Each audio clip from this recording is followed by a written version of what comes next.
Okay, hello, welcome. Thank you. I'm going to call our meeting to order, our January 12th Board of Ed work session meeting. If you could join me in the Pledge of Allegiance.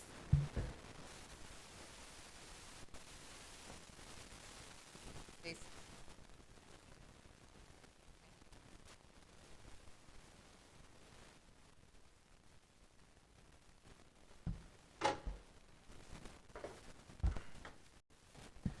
Thank you. Happy New Year, everyone. Feels like we've been back in the new year for, at least to me, it feels like it's been 3 months already, but I don't know. Time's going quickly. So we're going to begin our meeting with public comment, recognition of visitors for any items on the agenda or for any other concerns. The Board of Education welcome comments from the public. Each person wishing to speak is asked to speak into the microphone, identify themselves, and respectively limit their comments to 3 minutes. We'll have 2 opportunities to speak, one now and one at the end, limited to 30 minutes. Please remember there will be no cross dialogue between speakers and between board and members of the board, pardon me.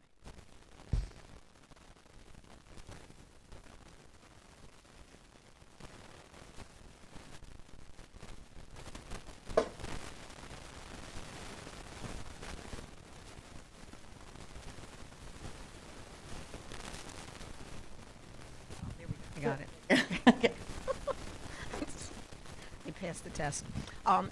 Good evening. My name is Nancy Bryan. I'm a former member of the Board of Education, and I wanted to speak to the point that's on your agenda this evening about the possibility of moving the location or different locations for the budget vote. I want to strongly encourage you to not go that route.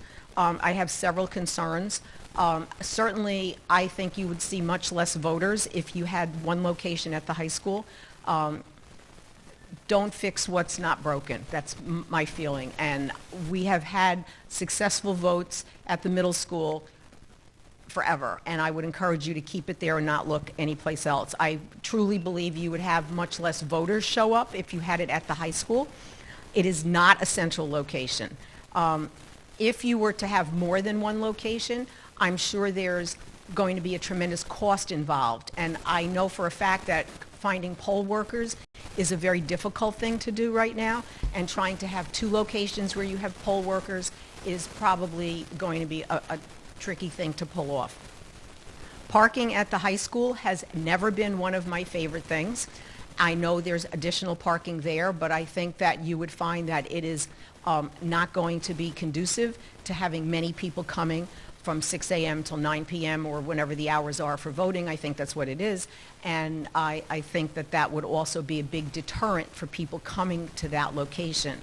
My other biggest concern would be the security for the students. Should school be in session at the high school during this time, the configuration of the high school does not allow you to secure an area the way the middle school allows. And security for our students and staff and buildings should be a very, very big priority in making these decisions. I'm very familiar with both buildings, and the middle school, you are able to close off areas, to shut down the flow of voters when the kids are moving through the hallways, and it works. So I would strongly urge you to not consider the high school as an alternate location. Thank you. Thank you. Other comments?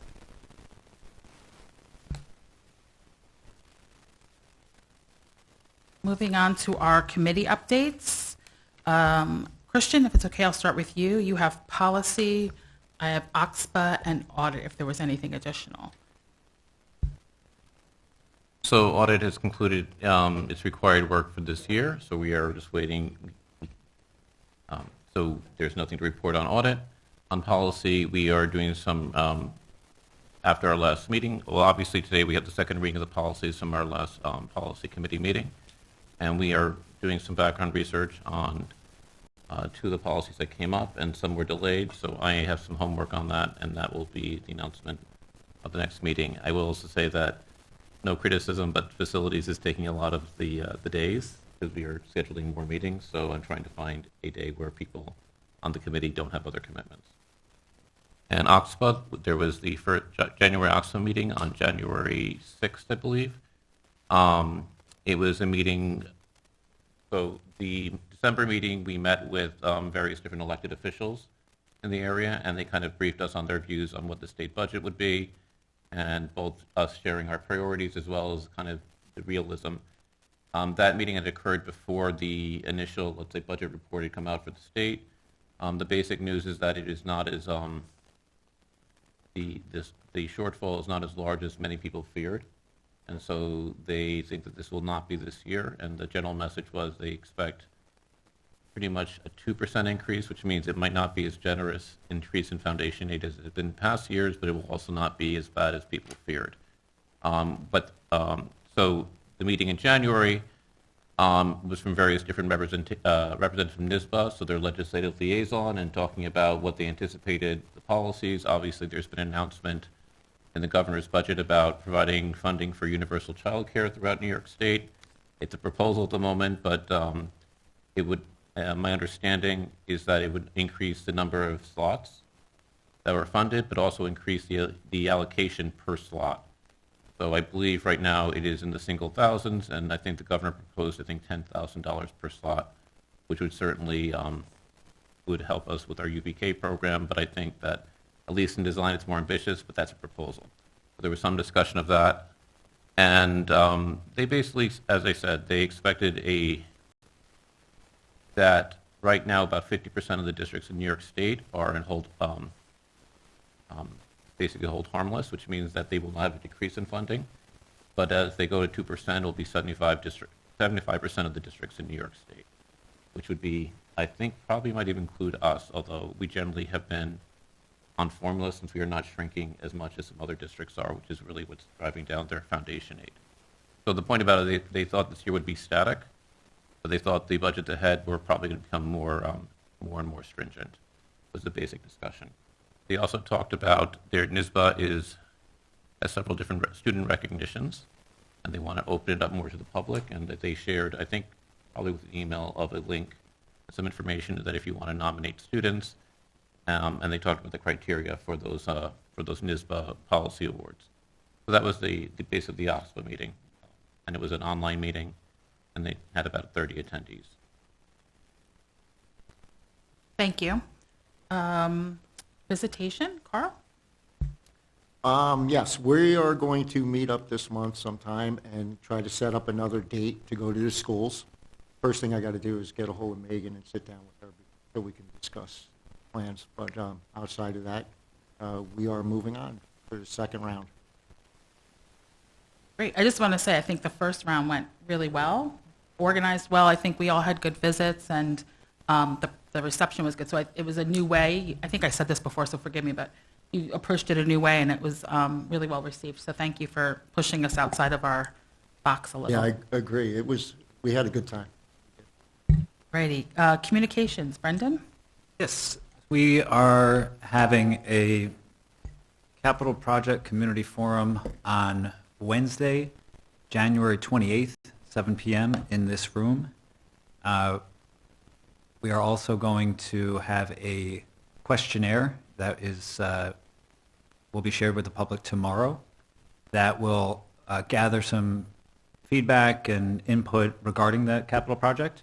And we're going to have some questions, but also some open-ended opportunity in that questionnaire to offer input that, if you have a question for the board or the administration, you can ask it, and time allowing, we will answer it at the community forum. So that the announcement will go out with the questionnaire tomorrow through School Messenger, all the various social channels and everything, and we'll make sure that the Cornwall Local is aware, so we get the word out in plenty of time. But again, that's 2 weeks from this Wednesday, so January 28th. And it'll probably be available on our newly redesigned website. I would imagine it would. Yeah, it looks great if you guys haven't had a chance to take a look at it, so great. And facilities, I know Jim is not here. Did he deputize anybody to, thanks. I know we have a big conversation. Yeah, I'll just share quickly. We have as a discussion item, so we'll share with the board really the whole update about the capital project. So I'm prepared to walk the board through with Christian and Brendan's help, Richard's help, and Christian, you were there at the last meeting. So I think we deputized the committee to help on. Thank you. Any other committee updates that I missed? Okay. Just one, I guess, this is not my committee, but the New York State Lobby Day is, I believe, February 11th, which is where school board members go up to Albany and you can lobby with the other members of the Orange County School Districts. It is not limited just to the liaison. I think Jim is our liaison and for this year. But if other people would like to go up and talk to our state senators, not just our ECUS and SCUFUS, but you can meet the other senators. And basically, it's just a way to communicate shared priorities or any legislation that is a concern to you to those of them. And so basically, it's a day dedicated. And I believe it's a day we share with the New York State library system as well. So what you'll see is all the librarians there and all the school boards there. And I think, it's probably, it's worth doing once at least. Great, thank you. Okay, next item is our consent agenda. May I have a motion? This is where I always get tripped up, and I'm just going to admit it. Like, do I read the whole thing first and then get the motion, or get the motion and then read the whole thing? I think I've done it different every meeting just to cover my bases. But may I have a motion for the consent agenda? The use of the consent agenda permits the Board of Education to make effective use of its time by adopting a single motion to cover those relatively routine matters which are included. Any member of the board who wishes to discuss individually a particular piece of business of the consent agenda may so indicate. So we have items 2 through 7. So upon the recommendation of the superintendent of schools, the Board of Education does hereby accept the following, sorry, I skipped ahead. As Board of Education approves the following consent agenda as submitted by the superintendent of schools.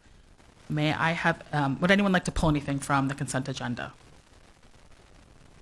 Back in my flow. Okay. May I have a motion? Thank you. Brendan, may I have a second? Carl, thank you. All in favor of approving consent agenda items 2 through 7? Aye. Opposed? Abstain? Okay, thank you. The motion passes. I know. I got in a flow finally, and you gave me too much of a break. Alrighty, on to old business. Our first item is the board will continue their discussion on the budget and the polling locations. We started this discussion before break in the context of talking about our budget calendar, and we committed to adding the discussion to the agenda about polling locations.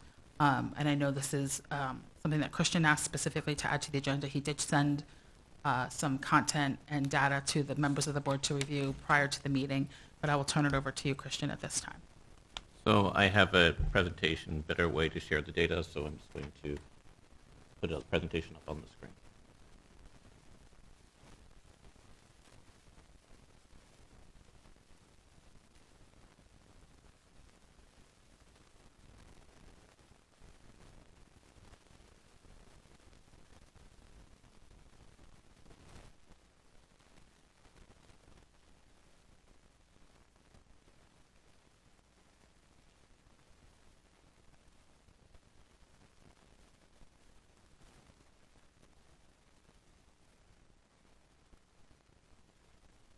That way they can.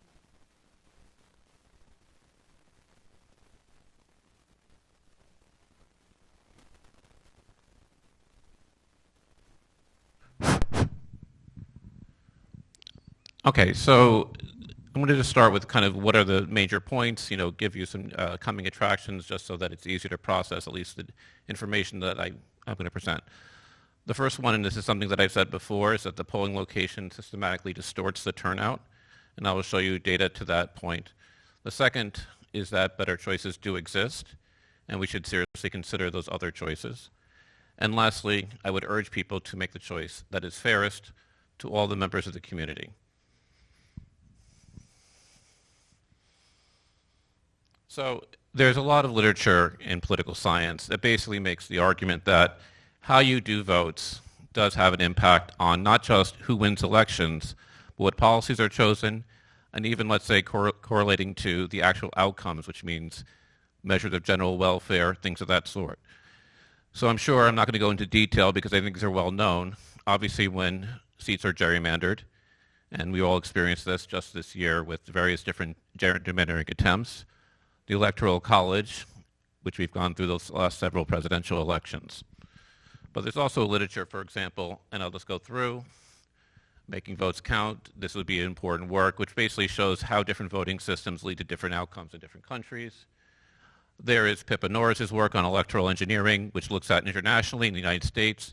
She's also headed for the last 20 years the Election Integrity Project, which looks at elections and ways they are distorted throughout the world and also in the United States, and she has published about 5 or 6 books on this topic.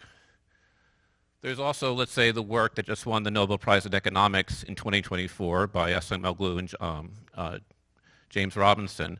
And what they were awarded for was particularly looking at how you systematically change how the vote is, how you select leaders, and how this has huge impacts on how nations do.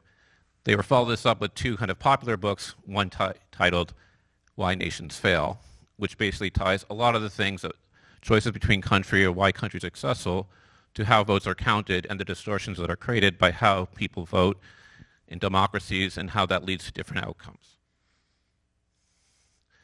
There's my former classmate, Alan Jacobs, which looks at long-term versus short-term and whether governments and public entities are able to look in the long term, and it's basically tied to how voting occurs. Ronald Rogowski, that looks at trade. So, for example, different type of voting systems make it more and more likely whether consumers or producers do better in terms of economic transactions. And probably most relevant to us tonight, that was published in August 2025 by Vladimir Kogan, who's a full professor at Ohio State University, which looks at 16 states, all the school board elections for the last 30 years, and shows a lot of ways about how votes occur and ties that to outcomes in various different school districts. And the most recent data actually looks at New York State as well. And I provided that link to at least one of the ungated versions of the paper, but there's also a full book that was recently published. So specifically to the question of whether does distance affect turnout. And I sent you copies of these articles, at least the members of the school board, and I'm just going to read kind of the summary. This is from Gold et al. In 2024, and this is their introduction. The potential abuse of power posed by determining voting locations is underscored by the well-established effect of distance to polling locations on voter turnout. We find the likelihood of voting differs as much as 2% for people located 1 minute closer to a polling location by car. And in a relatively rigorous study by Cantoni in 2020, opposite sides of boundaries between voting precincts are observationally identical except for their assigned polling locations. A 1 standard deviation, quarter-mile difference in distance reduces ballots cast by 2 to 5% across 4 elections. So I'm sure that all of you read these articles carefully, but just things that I would pull out from these articles.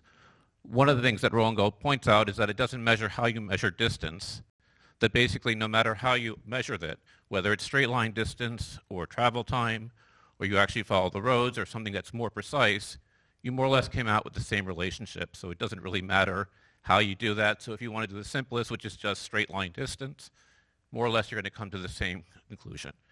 And Cantoni basically does a design that shows that it's not spurious, which means a lot of people talk about, well, it's just a correlation. The design actually is causal because it kind of simulates an experimental design. We can show that actually distance is and only the only reason that can explain the difference. So what would this imply if we took this research seriously? It would imply that distance to the voting place that, and I'm using these because I think these areas are recognizable without going to every single neighborhood in Cornwall and New Windsor. But since Cornwall and Hudson is the closest to our current polling location, and compare it to the ones that are farthest away. So Cornwall and Hudson versus the Reserve in New Windsor, it would say that you would expect a 16% lower turnout in New Windsor simply because of distance.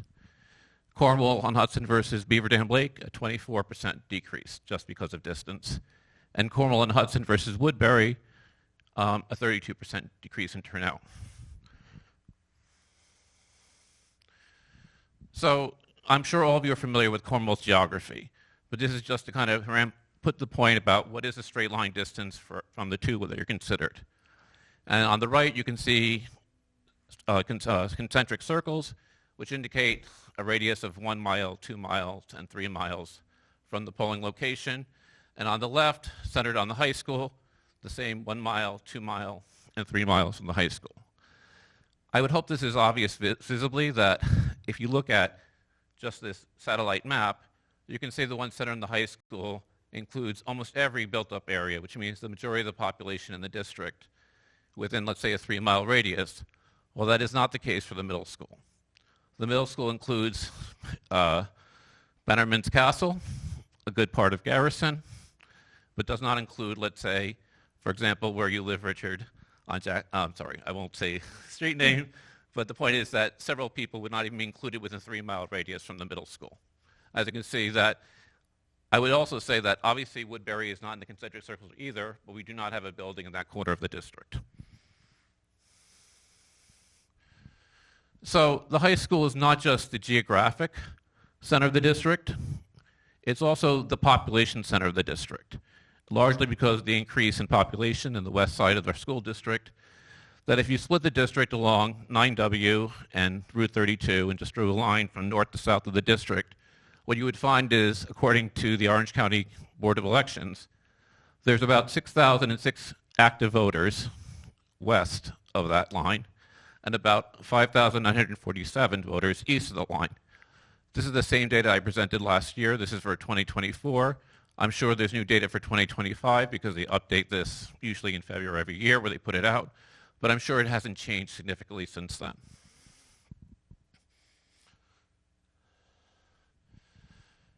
So this is something that I said I presented last year, so I'm just going to present it quickly, which is that what are some things we can look at the data that would suggest, does distance actually change the outcome? Not necessarily because one candidate wins or loses, but who actually gets represented and who shows up on the polling location. So last year I said, look, let's look at all the different school board candidates over the last 20 years. We've averaged about 4 candidates per year, so roughly it's 80 candidates. I'm only going to look at the candidates that are going for re-election. Why only re-election? Because these are candidates that are high quality enough to have won one time.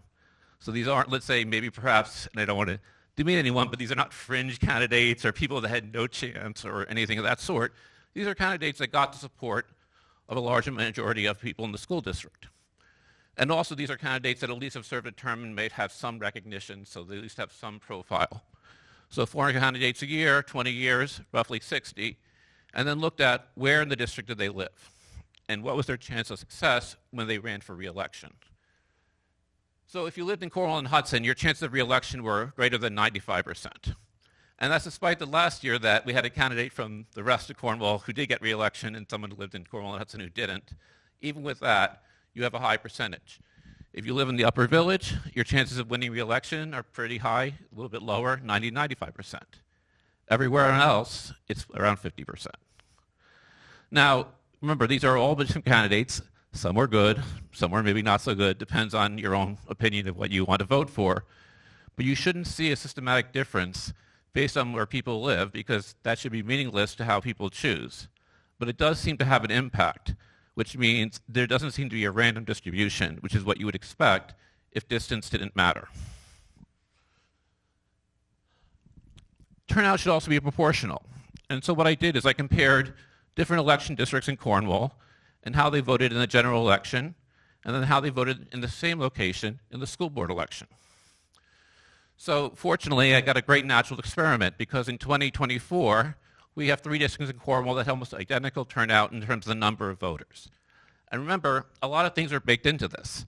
Socioeconomic status, income, political sophistication, caring about school districts, all those things are kind of baked into these numbers. So Cornwall 1 is basically, Cornwall and Hudson includes the neighborhood of Grandview and Mountain Road. Cornwall 6, which I think some people are familiar with, is basically Beaver Dam Lake. And then Cornwall 3rd District, and these are the old numbers for these districts for those who are political junkies, is Mineral Springs and the south side of Angola. And as you can see, in 2024, 549 voters voted in Cornwall, number 1. 549 voted in Beaver Dam Lake, and in Mineral Springs, 544.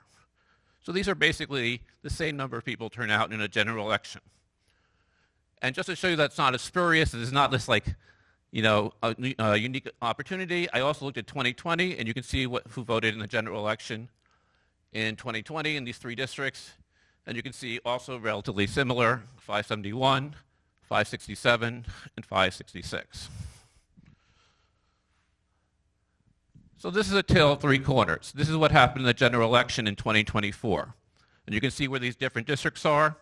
You have Beaver Dam Lake over there on the left-hand side with 549 votes in the general election. Cornwall 1 in the village, 549 votes. And then District 3, 544 votes. So what happened 7 months later in the school board election from these three? And this is what happened. Now, remember, they had almost the same vote 7 months before. And then, when there's only one polling place, you get a dramatic decline. Only 8% of the voters in Beaver Dam Lake voted in the school board election, while over almost 23.5% of the voters who voted in the general election, it's obviously not the same people, but the same number of total voters. And that's a pretty dramatic difference. And I would say that if I did this on the 2021 data, you would see a very similar pattern.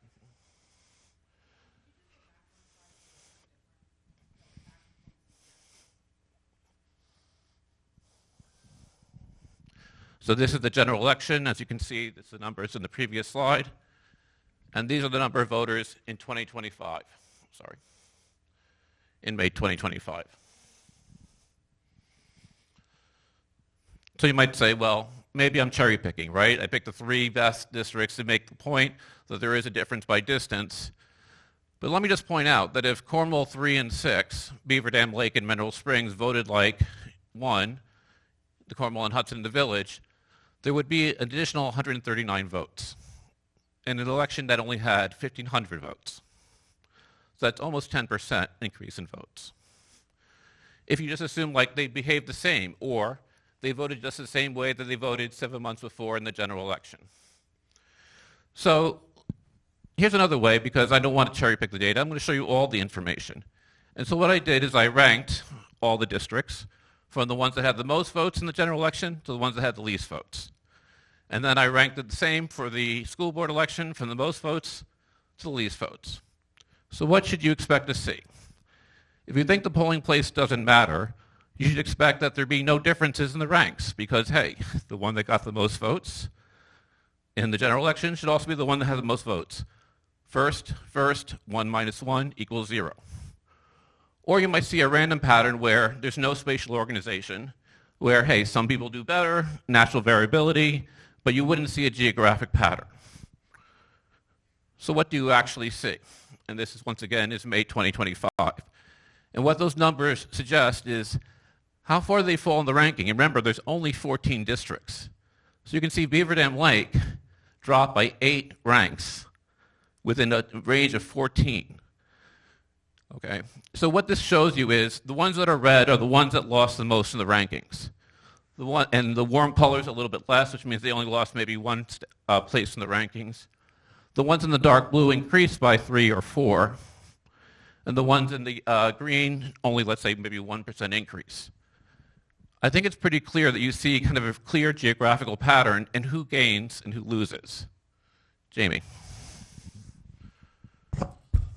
I'm not trying to pick holes, and I think this is super compelling and really interesting, but couldn't this also be that people who live closer to town have more awareness of the election because that's where a lot of people are campaigning? Because I feel like the further away, you don't see signs for vote.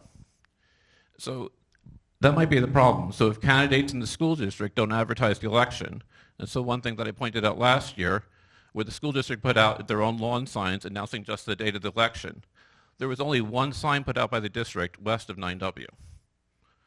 And there was probably around 10 or 12 signs inside. And that shows a differential. And if you looked at candidate signs, you might actually say the same thing. And that maybe indicates that people running for office, the people who run the school district, have a blind spot. So Cantoni talks about the fact that when you have distance to a polling site, that it actually means you do less research because you're less disengaged from the election. But I don't see why that's something that you should be happy about. I'm just saying, I think there might be a few different reasons for this, right? Like the further away from the center of where like our meetings happen and where the schools are, like the further away we feel from the district. And like also, I'm curious to know what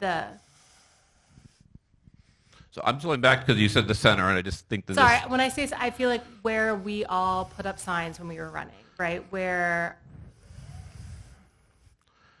I feel like, I don't know how to say it, like the activity of our campaigning has tended to be closer to the middle school, right? Like where we imagine people with children are living. Like, and of course, people with children live everywhere. And that was my second question was going to be, do you have any data on, do we think it might be people who, I don't know who votes more in these elections, to be honest, if it's older people or people with children that feel like more invested, but I'm curious to know if there's a difference there in the different maps as well. So let me Could I give you different. piggyback on the map question, Christian, just since you're looking at it all at the same time? If you go back to the map and I think I'm piggybacking on Jamie's question. This one? Yeah. Can you just, because I'm not a map person, there's a word for that, but Math or map? I didn't. map, either actually, but map. Okay. Can you point where 9W is on this map? Because I'd like to see the east and west comparison. Because I think what Jamie makes me think of is... This is 9W. So does it split right through that red district, -3? 9W basically is between this yellow and green, and then the blue and red, and basically curls up here. Okay, but when we say east and west of it, what I guess I'm wondering is, I know that there's an equal split of voters on the east and the west of 9W, according to the data you shared. However, as we go further out, how does that number, change? Is there a standard deviation that by the time you get to where it's -8, and I understand you're comparing apples to apples, that the numbers compared to what they did last time, but when I'm thinking about the number of people impacted, I'm wondering, was the impact in that -8 spot, is that 100 people? But the impact on, the -1 and +1 is 700 people. Like, that's what I'm just trying to also understand, that the further you get away from 9W, how less densely populated is it? So let me answer Jamie's questions, and I'll come back to yours, just because you talked about the difference between what are the demographics of these different areas. And I have looked at this, but I'll tell you how I think you could go about it, and I don't think you'll find any difference. The first one is you can look at, from the census by zip code, and you can look at what percentage of people are what percentage are children of school ages. And there's no difference between that. And I think if we think intuitively, there's a lot of children in the reserve.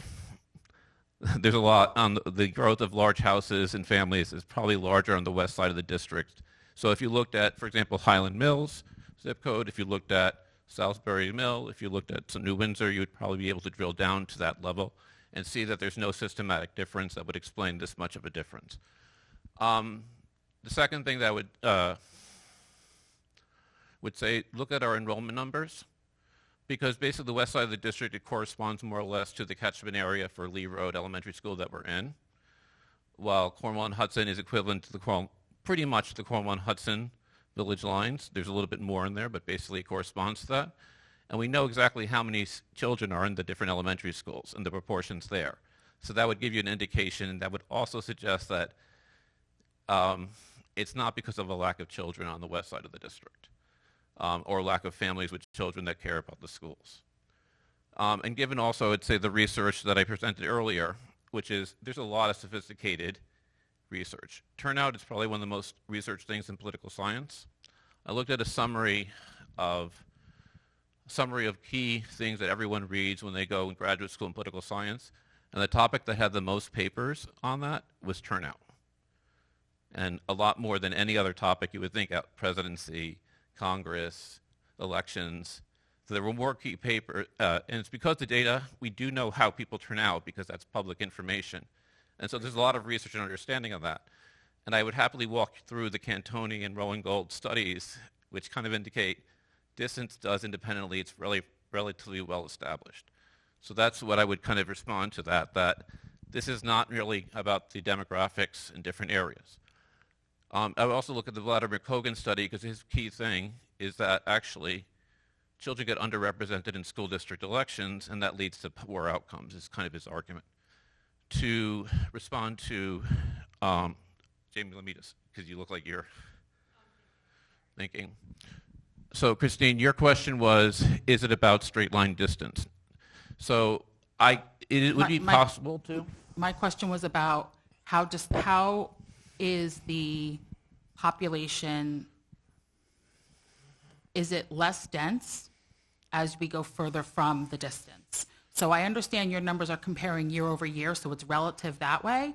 But when we're trying to make a decision that's going to impact the community, what I'm also considering is, in the -8, if that's 100 people, but in the -1+1, it's 900 people, I'm thinking about that impact. So it's not so much about distance, because I know that also has to do with access to vehicle, transportation, et cetera. So how many votes? So let's just say, as I said, I'm trying to compare. What if 3 and 6 voted like they were Cornwall and Hudson, which they do in the general election? But they can't if they don't have that many people. That's what I'm trying to understand. So the districts are basically drawn to be roughly equivalent. They're not exactly equivalent because they use lines like roads to divide the districts and other types of landmarks. So some are a little bit larger and smaller than others. But they're meant to be roughly equivalent. Sometimes they can't do that because there's not a natural division between two different districts, but that was the intent of when they draw the electoral districts, not just here in Cornwall, but statewide. So the point about it is these are about equal in terms of the number of population, but that's why you see larger areas. They are the same number of people. I did show you the shortfall in votes, and I will kind of address that later by, if we just look at New Windsor, 3 and 6 in Cornwall, that would be equivalent to about 560 votes if you assume that they voted the same way. Now remember, the turnout in the election was a little over 1,500. And all you have to do assume is that they're voting the same way as they voted in the general election, which is a relatively conservative assumption. So that certainly would be material, I would think. And I would say that, remember, to drop 8 ranks means that you are a really high voter district that in the school board election votes like the second lowest district, despite being one of the larger actually in terms of turnout, not just in one election, but 2 general elections. Kristen, I'm not trying to debunk this at all. I just wanted to understand a little bit about what the number behind that, but I understand. This data is very helpful. If you like to fund the research, I could go with the county I'm data not file. interested. I I'm could not go down to interested in that. parcel level data, individual households, and then, I got a grant in GIS way back in the day. It is possible, I genuinely am not trying to debate your data. No. Trying to What I'm saying is, understand it. could there be better data? Yes, but if you really are not going to buy this data, then I don't really think better data is going to convince anyone, because you don't have to be moved by the information. You can make a choice any way you want, but this is providing the data that there does seem to be a bias. And then I guess my question personally would be, why would you choose a less fair alternative when a better alternative exists? And then my question would be, why would you want to just basically dilute the votes of some of the people in your community more than others? And that would be a question that I think everyone has to answer themselves. But what I would like, the next one here though is, this is actually the better data, because if I went back to 2021, the second highest turnout election in Cornwall's history, or at least in the last 30-something, going back to 1997. And that was also the capital project. So there was a lot of motivation to get people out to vote. The school board made a big effort to support the capital project. So you would think maybe that increase in turnout would bring in all those people who didn't vote in a regular election like last year, that they would come out and turn out in larger. But what you see is actually an even more stark pattern. So this is 2021. You can see Beaver Dam Lake even drops even one more rank. Okay, you can see that Mineral Springs gets even worse. And what you can see is even more of a concentration around a small area. Christian? I think that pattern is relatively clear. One correction. So 21 was not the capital project year. 22 was the capital project year. This was the year where all of it was mail-in voting, which is why we had 2020 was mail-in voting. 20. It was in June of 2020 2020. It was all mail-in voting. But 2020, well, you said the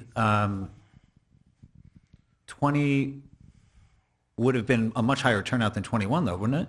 Yeah, so I said second highest. So I'm sorry. 2020 was the highest. I thought you And said highest. And I would have loved to have that data because that's an election without a polling site. No, okay, And I would have loved that, but that polling book doesn't exist anymore because they only keep 5 years. fair. So only correction is it wasn't the capital project year for what it's worth. So I apologize. I'm sure you have a better memory of that. It still was a high turnout election, and I think that was the key point. I should also point out there seems to be like the little white area in the middle of Cornwall and Hudson. The reason why is there's no change because it was number one. And it was also number one the second time. So the no change indicates that really what happened is it hit a ceiling. And with due respect to the late Rob Reiner, there was no 11 on the dial. But if you looked at the nominal numbers, it certainly would have increased by the number of increase in votes. And the percentage increase was significantly different. So even though it's white here, it probably would be green or blue.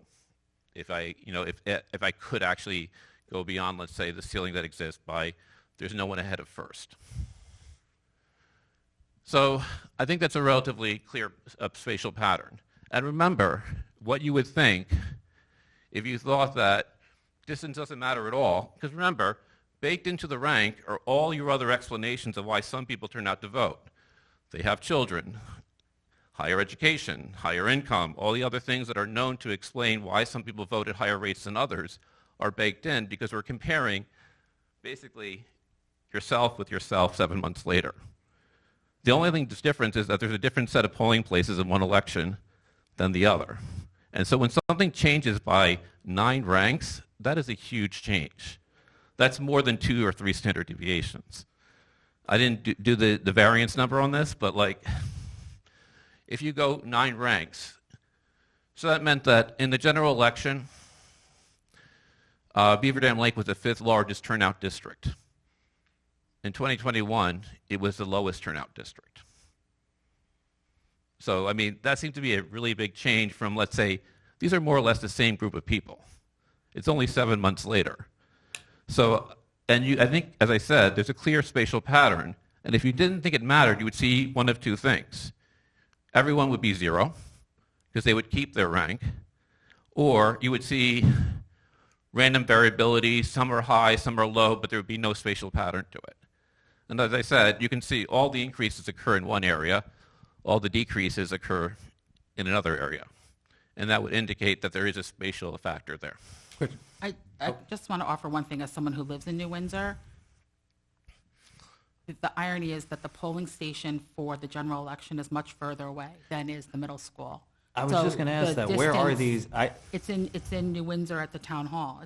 It's a little bit further. And that's what I think I'm just- yeah. is really important to unlocking the relevance of all this data. Is we all know where the school polling location is, but I don't know where the polling location is for any of these. So I can point them out to you because this is actually the elections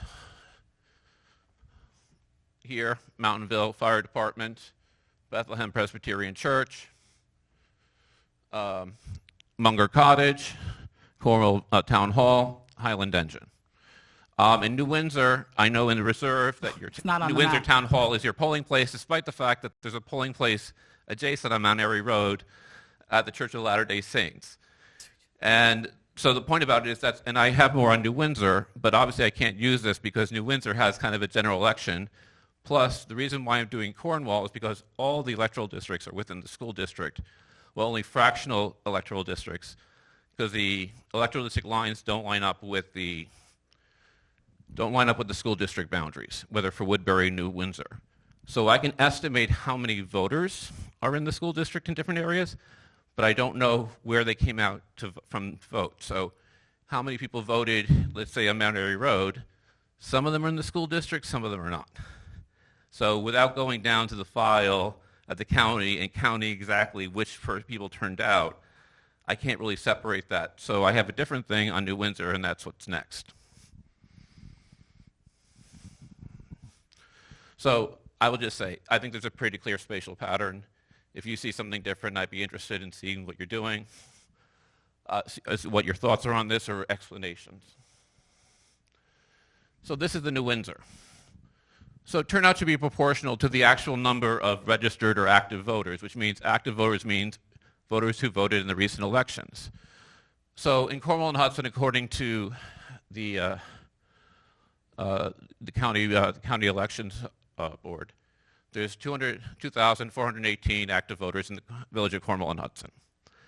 In the New Windsor part of our school district, there's 2,445. And the reason why there's an asterisk there is I had to estimate because we're doing with fractional.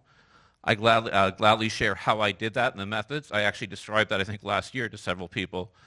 And I might be off by about 10 or 30, but I'm not off by 100 because I use conservative assumptions about how to assign the voters to different districts, and I use several different methods and see if they were consistent in trying to estimate how much of a fractional district was in the school district and how many were not. So, once again, I did this because I picked them because they're roughly equivalent. If you assume that people vote in the same way, right, you would expect that there would be the same number of voters voting in a school district election from Cornwall and Hudson as in the New Windsor parts of our school district. And this is what you have with the two elections that I looked at. So you can see in 2025, Cornwall and Hudson had 429 voters, roughly about a third of the voters, actually more like high 20s. And in 2021, 521 voters. And you can see the number of voters from New Windsor as well. And I think you can see that it is significantly lower than the turnout. Despite that, there's the same number of active voters in both of these, let's say, geographical areas. And so what is the ratio of that? So it's 2.17, 2.23. So let me just put that in context.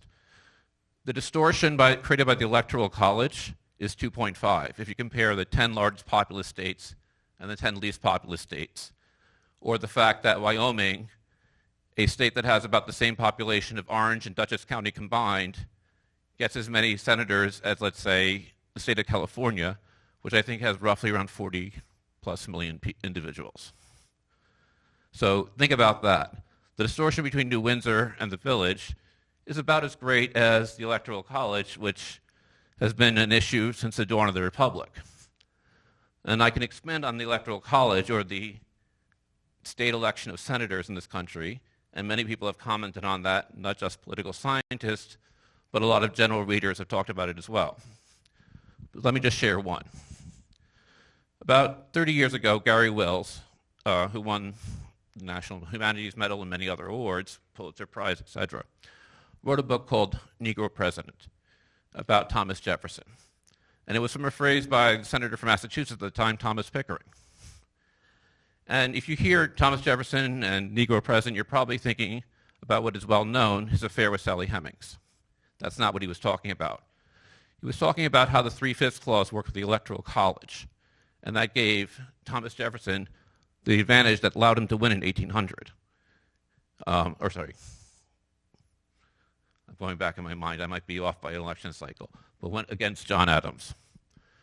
And think about this. From George Washington until the Civil War, so under the operation of the 3/5 clause, they gave a more representation to southern states, and therefore a larger representation in the Electoral College in the choice of the president. Every single president was southern aligned, either from the South or very closely aligned to the South, like Franklin and Buchanan. And the two that didn't, Lincoln and John Quincy Adams, were because there were three candidates and they split the vote. From the Civil War until World War I, there was not one president elected from the South, despite the fact that the previous 80 years, almost every president was from the South or basically affiliated with the southern states. And that shows you how much of a distortion that can be when you have, let's say, a distortion of, let's say, over 2-to-1 in an electoral system.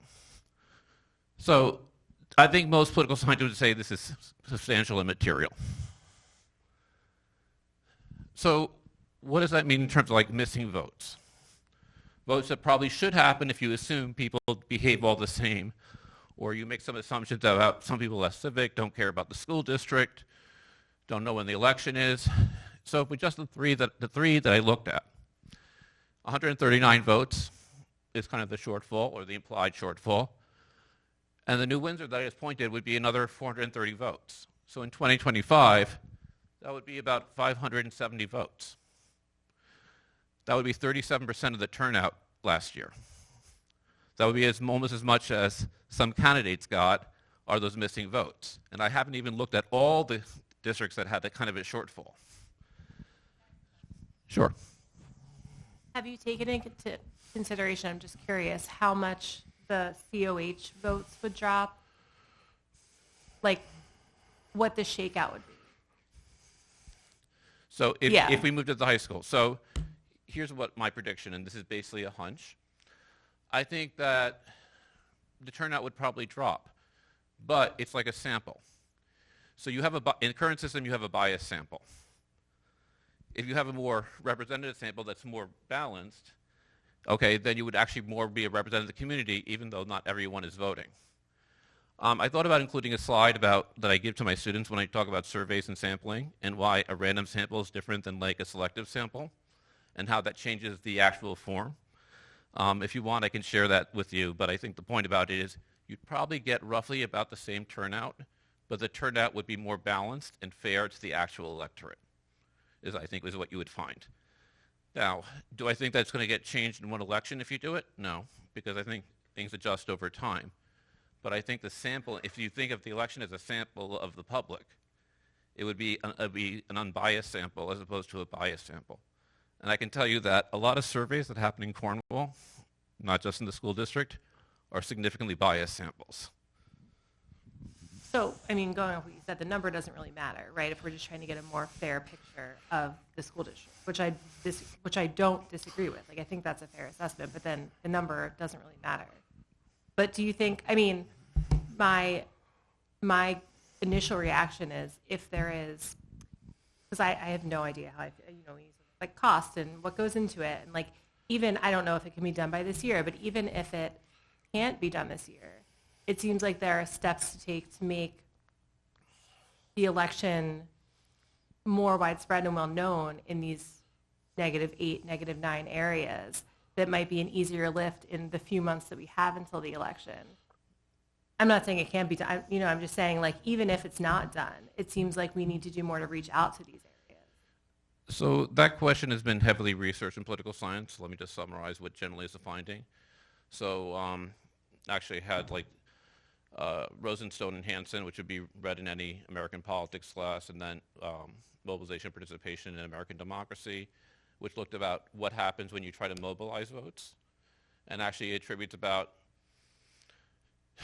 the decline in turnout in the United States. About 31% of the decline in turnout is because of lack of party mobilization, or people, in a sense, knocking on your door and asking you to vote. Now, that's 31% of the decline. The reason why it's not done, as I'm sure you know, because we have both knocked on doors, is that it's hard work and it's very costly.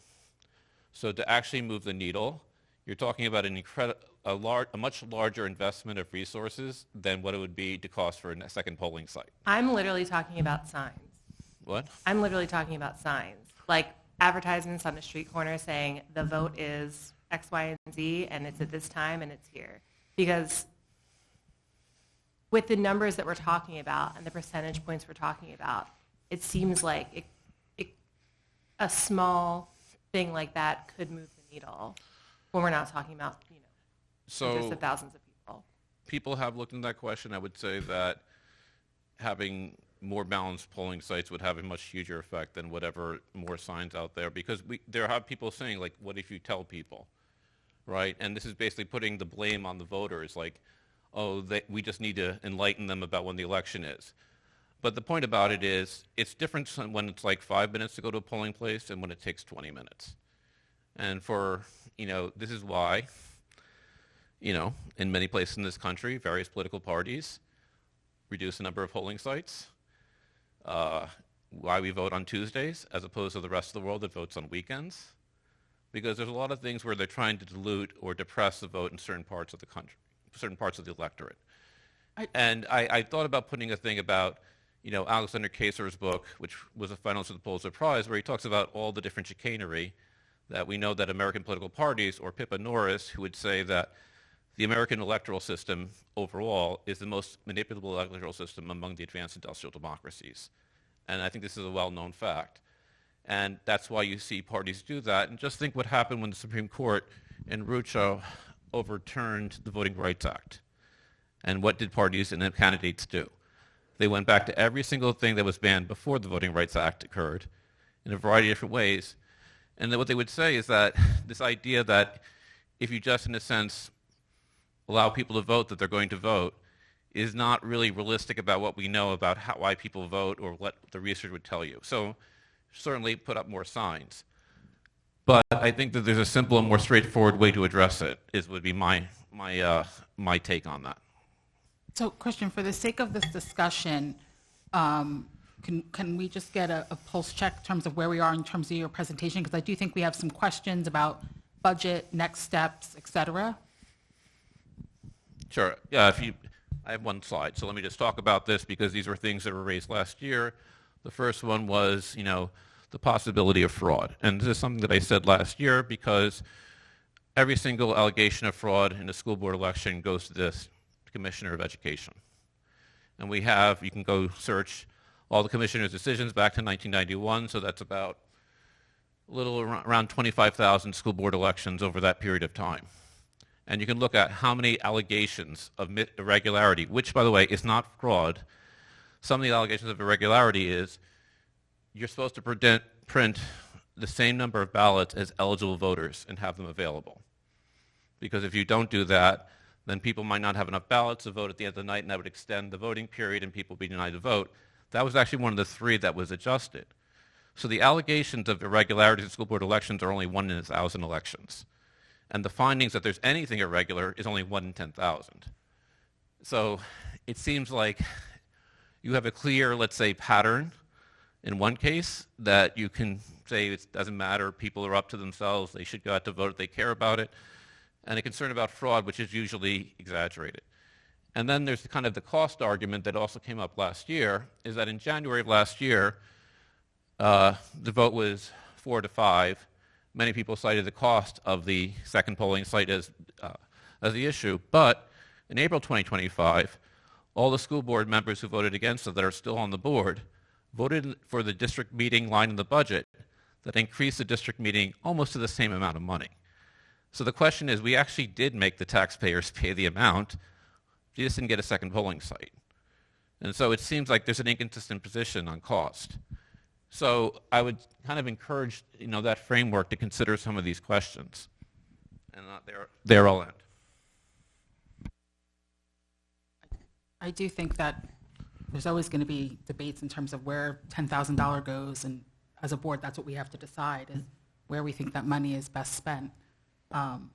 There's always cost associated. So I just want to open it up for questions, discussion. Brendan? Yeah, well, first, Christian, thank you. That was really informative. I imagine of course, I find it very compelling, and I think that the distance, I'm sure, is a factor. I'm always skeptical of single explanations. I think that there are probably multiple reasons. If I had to guess, and I think we're all circling the same drain, I think the fact that it is more rural in these areas, it's just harder to reach people in terms of signage. The pulse of the district is a little faster paced in those areas. You have more businesses that put signs up. It's closer our schools happen to be there, and the place where people most interact with the signs alerting you about the elections are around the schools. So I think those, I'm sure, have an impact. I'm curious. I'm not ready to draw this conclusion, but I would almost, I wonder if there is a correlation between those that live in COH and thereabouts who have just lived in their homes longer, like have been members of this district longer than those that perhaps live in other parts. I say that as someone who has not lived here. I've lived here 10 years, so I'm not, but I think voting is a habit, and if you get into the habit, you're more likely to continue that habit. So there just might be more habitual voting in some of those areas. all of that to say, I think there are likely other factors that influence this. I think that, when we start thinking about next steps, and this is to Jamie's point, should we just increase the amount of signage or awareness in those other areas that seem like they are, they're not turning out at the same clip, regardless of whether if we moved the polling site, we would still have to accompany that with a pretty robust get out the new location campaign. So one way or another, it's going to have to come with a very heavy communication lift. And not to, look, I am in theory, I am on board with this. I think eventually having 2 polling sites makes a lot of sense for our district for all of the reasons that Christian cited. I didn't hear a concrete ask at the end of the presentation. It seems like it's more about moving the location as opposed to adding a second. I don't want to put words in the mouth. That's just the impression that I got. If those are the choices, I don't think that we should move a location in a year when we would be doing a capital project. It's just like a lot of asks. Oh, by the way, it's also going to be at a different location this year. It just seems like a lot of balls to be up in the air at the same time. But maybe that's not the ask. Maybe it is just an ask for a second location. I'm not sure. But anyway, those are my thoughts in the moment. I found the presentation to be very thorough, very compelling. Again, I imagine there's probably some other factors involved that we haven't quite put a finger on.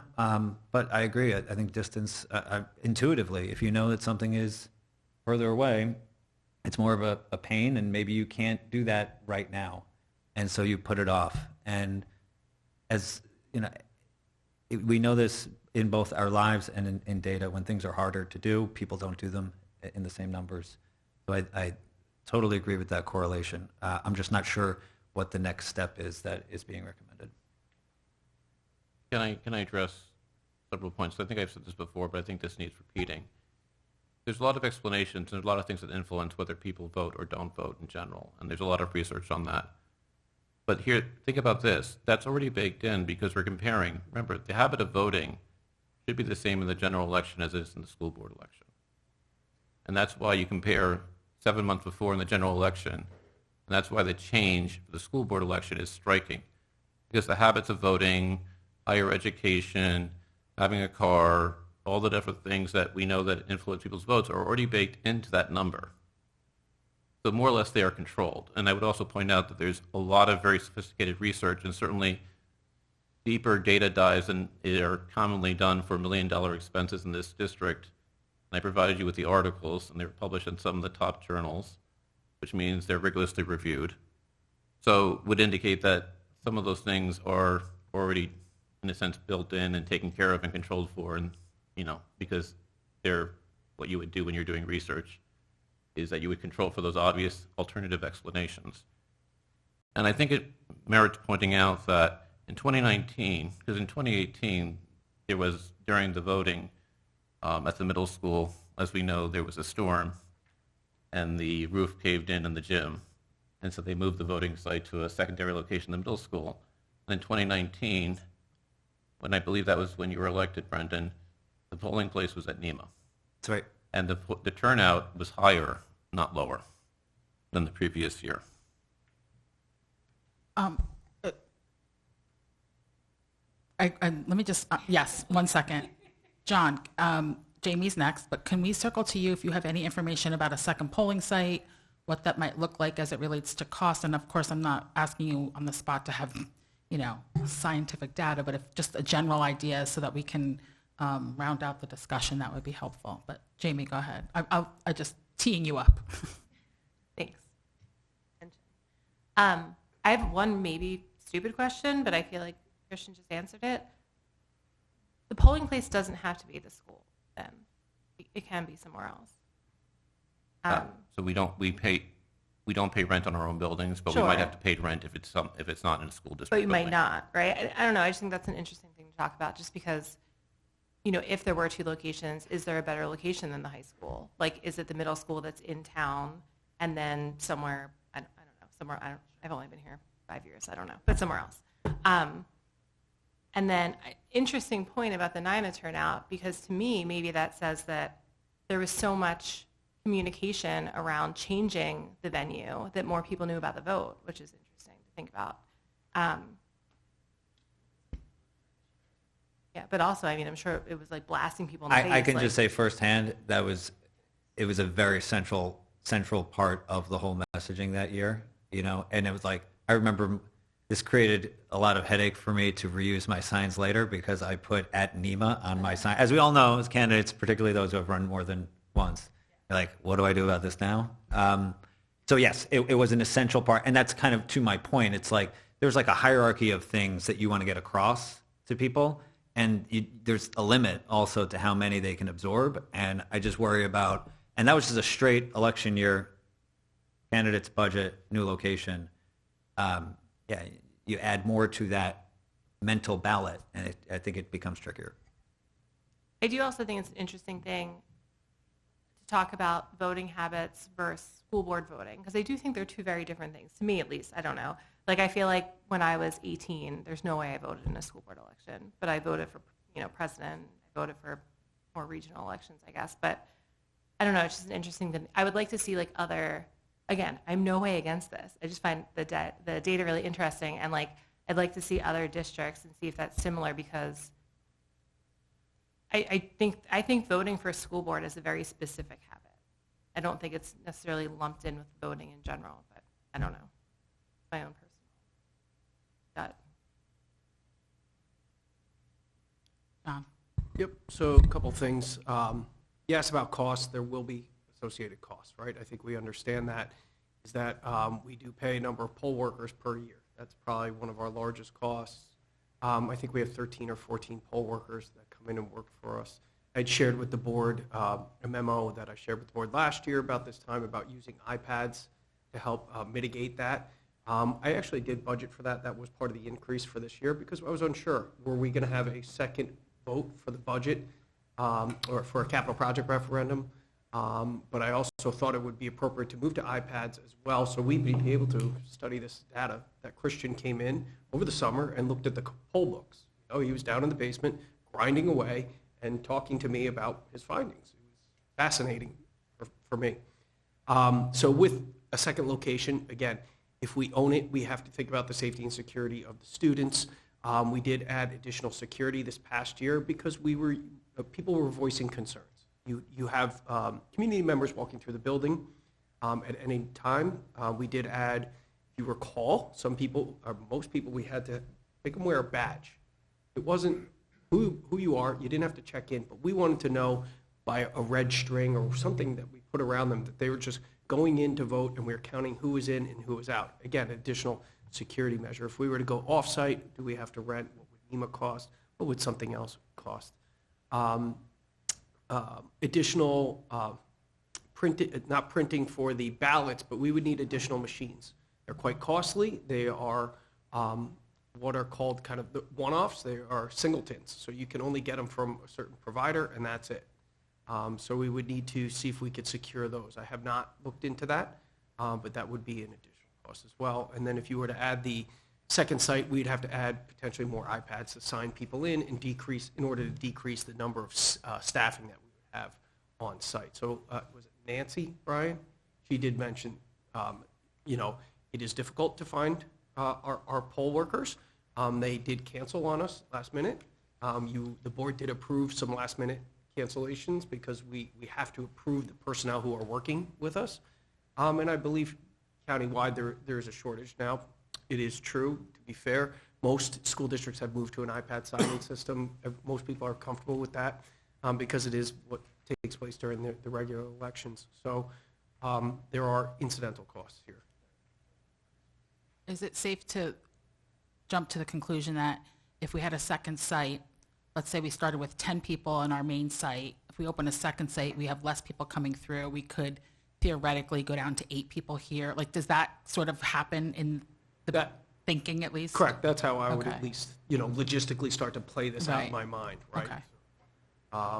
How do we handle that? You have to have your inspectors there. your poll workers. You know. And then we were able to, with the iPads, you can live track how many people are coming in, what times, and I do have, truth be told, Harvey's old sheets of how many people came per hour.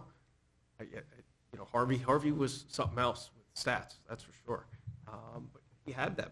I would look at that. But this would allow us to track that and disaggregate where they're from. Sounds like we have a lot of people who geek out on the data here. We could have like a data Well, party. Christian just blew me away with a lot of. I know, I which love think it. was fascinating That's why as well. I like ask the questions, because I want to dig, you know? It's fascinating. Anyone over here have a comment or a question? Lofton or Richard?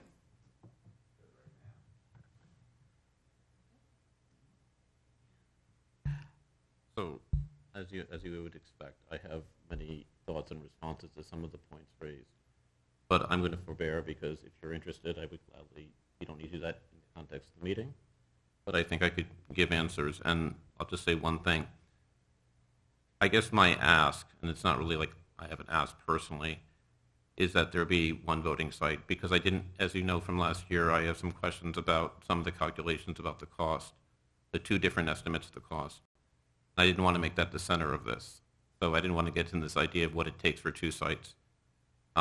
But I have looked at the other districts that have multiple polling locations, Newburgh, Wappingers, Pine Bush, and I've looked at, let's say, their own costing, because that document is in their board docs like it might be in ours. And so I kind of know what the cost is to run it, and so it's more than just doubling the cost and what you actually take to run a site and what's legally required. But I think the point here is not so much about two sites.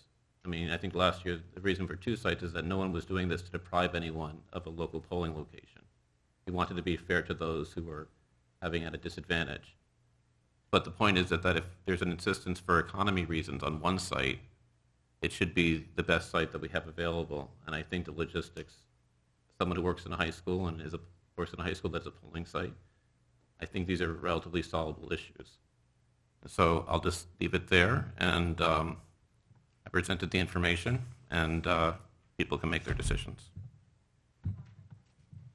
Just one really quick question. I'm not familiar enough with the high school building, but is there an area that can be separated for something like this to be held safely in the high school? Yeah, I mean, we would really have to look into it. So we have, I mean, it's a large high school, we have a big student body. I mean, could we break out part of the gym? Yeah, but then the kids wouldn't have access to the gym for the day, you know? So then there'd have to be those pieces of how do we plan that model? Hope that the weather's good for outside, perhaps, you know, so they could all go outside.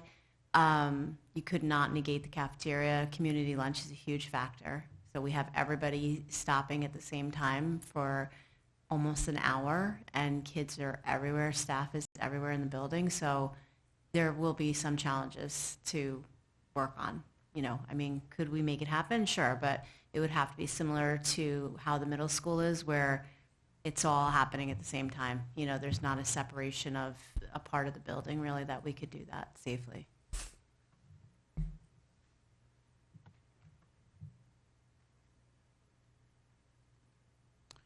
Okay, so, yeah, this was on the agenda for discussion, not to make a decision this evening, although I know, you know, a decision would have to be made in short term as a result of just planning, preparation, and a vote that's coming up.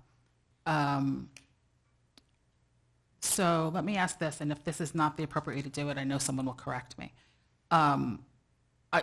Curiously, I'm more interested in a second polling location versus changing entirely to one, for a variety of reasons I don't need to get into. But so I guess what I'm wondering, so Christian's asking for us to consider having one centralized polling station, and we're not doing a vote, but I'm curious, like, is the board leaning in that direction? And then we want to do some research, be able to report back next time, like what would that entail at the high school, what would that look like, et cetera, so that we can take a formal vote? Or do we want to, can I get a pulse check who would consider doing two instead of just one brand new one, and then we can go do the research and do whatever's necessary to get a pulse check. So I took something different from the presentation in the sense of adding a spot. I understand that's not what you're asking for, so I don't know. I'm trying to determine the best path forward to get to a decision as a board. Christine, let me just say, as like last year, I'm okay with 2 locations, which means I think that's worth it. But if it is one location, I think that one location, there's a clear, and this was said last year as well, that if, because of economy reasons or other reasons, one location is what people think are willing to spend, my opinion is pretty clear. Yeah, Point I is, think there's, I would support 2 voting locations if that is what would get the majority of the votes. well, I guess I would be curious what folks' thoughts are on a single location, moving that to, let's say, the high school. Where do people fall on that? Just give me like a thumbs up, thumbs down. Am I allowed to do that? Can I ask a question? Yeah, please. Because I would like a little bit more information. So I would like to know, I know it's like an annoying answer, but I would like to know how much it would cost to have 2 locations and what that would look like, and then what it would look like to move to the high school, if that would be possible. Because, you know, if we can't really make the high school work, then the second location would have to be somewhere else anyway. So, yeah, I think I would just like want to learn a little bit more about moving to the high school, and then also learn about the cost of adding a location, just so we can kind of have a bit more, because I'm fine with all of those, but I just would like. And I think the reality is, if we said it's got to be at the high school, the administration would make it happen, right? It's just what's the trade-off for that, you know, in the bigger picture. So that's what we really have to understand, I guess, right? What does that trade-off? But what is the trade-off also to the voters, not just to the students and the people in the building? So the thing that gets me is the way I understood the way he presented that was that basically the people on the side where the high school is are more likely to come out and vote there, because we're losing them now here in Cornwall, in the town of Cornwall. So what happens if, my question is, what happens if we send it to the high school? Are we going to lose all the people from Cornwall? So are we back in the same place? So in my opinion, it would be a good thing to have two locations. And now we're getting the people from that side, and the people in Cornwall are still going out to vote there. You know, I just think what we're doing is, if, you know, by saying we're going to have one vote and it's going to be in the high school, well, we'll probably lose most of the people in Cornwall. That they're not going to go out of their way. You know, that's my opinion. I don't need to speak for Christian, but correct me if I'm wrong, I'm just going to paraphrase what I think he said earlier, was the assumption is we would lose voters, but we would gain voters here, so you would have a more true representation of our entire district versus it being weighted to whomever's closer to the polling place. Exactly. By having them in both, now we're getting more people involved in the school district. You know, that's...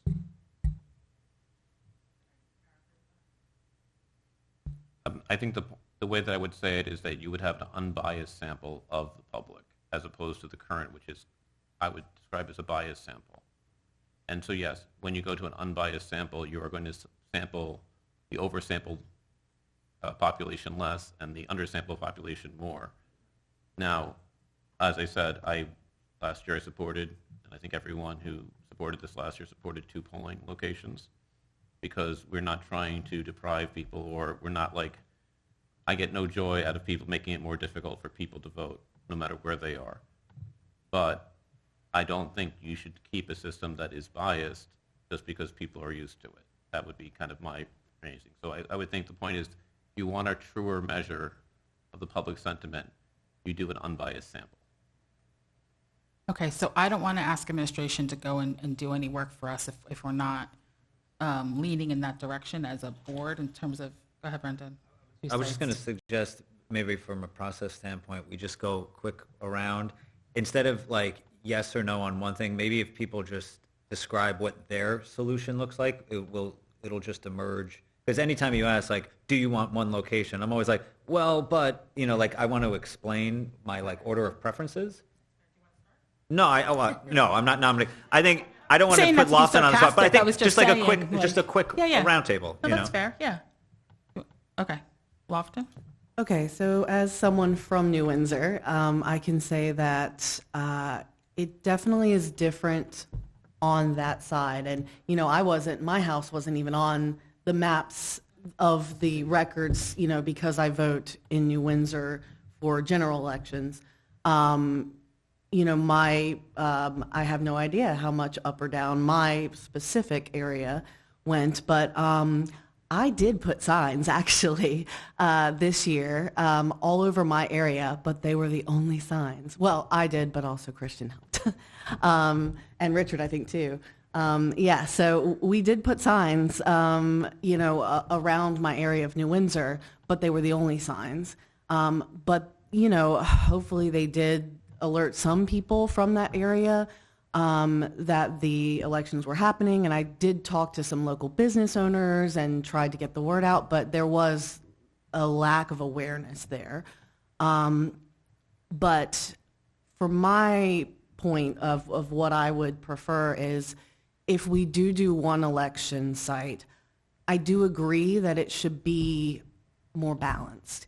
If we only get one, I think putting it in a more balanced location to serve all of our taxpayers, if we can do that and we have a location that we already pay rent on, if we can make it happen safely for the children, of course, top priority is that. But then why not? Because it is very unbalanced right now because it's, the weight of the voter turnout is in this, general area in Cornwall, and it always has, even though the number of students we serve is fairly equal, it always, to me at least, and I've only lived here 5 years, so take this how you will, but it has always felt to me that the New Windsor kids are kind of like, I don't know a way to put this other than the redheaded stepchild. I know that's probably, but do you know what I mean? Like that we are the I don't know, that somehow lesser. And I would like to see even just the gesture of like, hey, we care about you too over there in New Windsor. As big a part of our community, because it does bother me that it is so imbalanced, our voter turnout. So I would be for 2 polling locations if it is not too much for the budget. But, if we have to do one, I'd be for seeing if we can figure it out safely for the children, of course. So there's where I stand, is like any of those things would work for me. If whatever is most doable for us, but I'd like to see us try to reach more of New Windsor. So right off the bat, I'm going to go with two locations. But there's other things reasons for it. One of the reasons that, that I seen when I came to vote is pulling into the parking lot here and trying to find a place to vote. Most people just turned around and left. They didn't even come into school. They didn't even come in here to vote. So that's something else, too, that we should be looking into. What can we do so that people can just come in here and vote and be, with no issues? Maybe that's something down the road where they be the days the school's closed, when we have to go and vote. But that being said, I think that we're trying to draw people from both sides and make us one unit here, and having it in 2 locations is the way I go.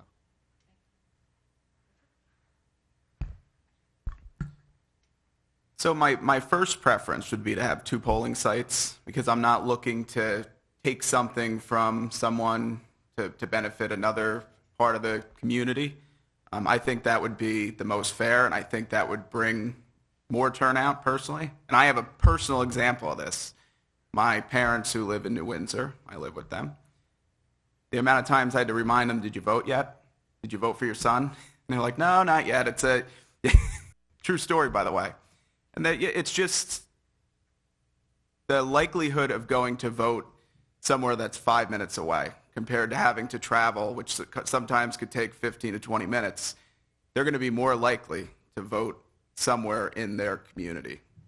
So my first preference would be 2 polling locations. money aside, not considering that right now. And if it came down to one location, I would pick either the high school or, another location if we couldn't make that work with students in the building. Yeah, I think what John brought up about the already putting aside some money in the projections for this year is an interesting wrinkle in this. So I would be interested in seeing the numbers on 2, assuming that bought us a bit of savings. Maybe it's a little bit more feasible than it seemed last year. I don't think that this is the year to change locations. I think that would be a serious mistake on our part. For a number of reasons that we've already rehashed, so I don't have to go into it. I agree with all of the goals that have been set forth or that have been established. I would love if we got more just in the reserve. We could increase the turnout in the reserve by 10, 20%. Sign me up. How do we do that? Do I have to go in a sandwich board? I'll do it. If it's a second location, easier. So I'm totally for it. But let's get the updated numbers and then see where that lands. But again, I will say, not that I'm even opposed eventually to moving to a single, but that's a big haul this year, and it is a huge variable at a time that there's no urgency to do it, and I just think it's a big risk at a time that we don't really need to bring that upon ourselves. I think I already did this, but yeah, I agree with what Brendan said too. I think that's an interesting point, is even if we do go to one location again, it might be interesting to do 2 for a year or 2 and see how it goes, and then consolidate at the high school, just so it's not a huge drop off or like this huge lift for the communications when we're trying to talk about the capital project, because it doesn't feel like something we have to tear the Band-Aid off with right now. But again, I guess that's all budget dependent. But like in essence, would love to see it in a more centralized location. So I think I've said this before, but just let me reiterate. I think that I advocated last year for 2 voting locations for the reasons that I think Richard said. And you can just go back and look at the tape of what I said last year. But if there is one location, I think there's a clear that it should be the high school, and I think that logistical issues are soluble. But I can envision how to do that, but I am also not the expert, and I would defer to the building's leadership to implement that. But I do think it's I don't have as many concerns as some people have about the friction of change that some people have expressed. I'll just add that I am in favor of 2 locations, and thank you for putting all that data together in a way that was easy to understand. I am curious, we compared Cornwall on Hudson to New Windsor, and I'm curious how the Cornwall, if we add that in there, how does that change that number as it relates to the impact one location might have on the number? I'm back to like the number of people, not to say that I'm in New Windsor as well, so I feel the outskirt feeling that you refer to often, but I kind of knew that when I moved there too, right? Like, well, I didn't really, but if I did, I might have considered, But my point is that when comparing Cornwall and Hudson to New Windsor, we can see the significant difference in terms of how they're equal in numbers, but the turnout is quite less. But if we add that Cornwall number, I'm concerned about the impact to those folks if we make a change. So I am not in favor of moving to one location this year. That's not to say in the future with communication, et cetera. I really like Jamie's idea of 2 locations maybe for a year or so, and then like using it as a transition. I also am not opposed to change, but a lot of people in the community are. It's not something that people, can easily adjust to, or Richard had to remind his own parents to vote. So like to think people are going to my family too, but like we have to remind people it's changed. It's a lot of work, change management. So I guess that's all to say that I would be curious in knowing what it would entail to have a second site. I would even be curious to know what it would be to have it at like Bethlehem Church or one of those locations that is not the school. I imagine that may, less security involved, less disruption to the day, as an option. So it looks like, as I was talking, and then I want to kind of wrap this part up because I think we have another big discussion to have. But I think Brendan had his hand out on the mic and Jamie. So It might have been the same point. I just want to underscore, I really like Jamie's suggestion. Change always has unintended consequences. Some of them are big, some of them are small, but it always happens. And we just don't know what they're going to be. So I love that as a vehicle for like figuring out, did this shake out as we planned? Are there some unknowns that we now know? And then make a decision on a permanent solution from there. And maybe the permanent solution is two, you know.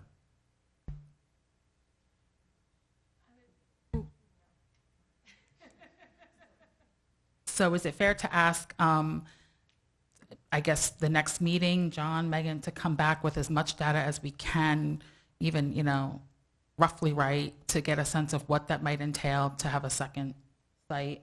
I think moving it to one site, the data would still be included in that in the sense of what it would look like to have it at the high school in general.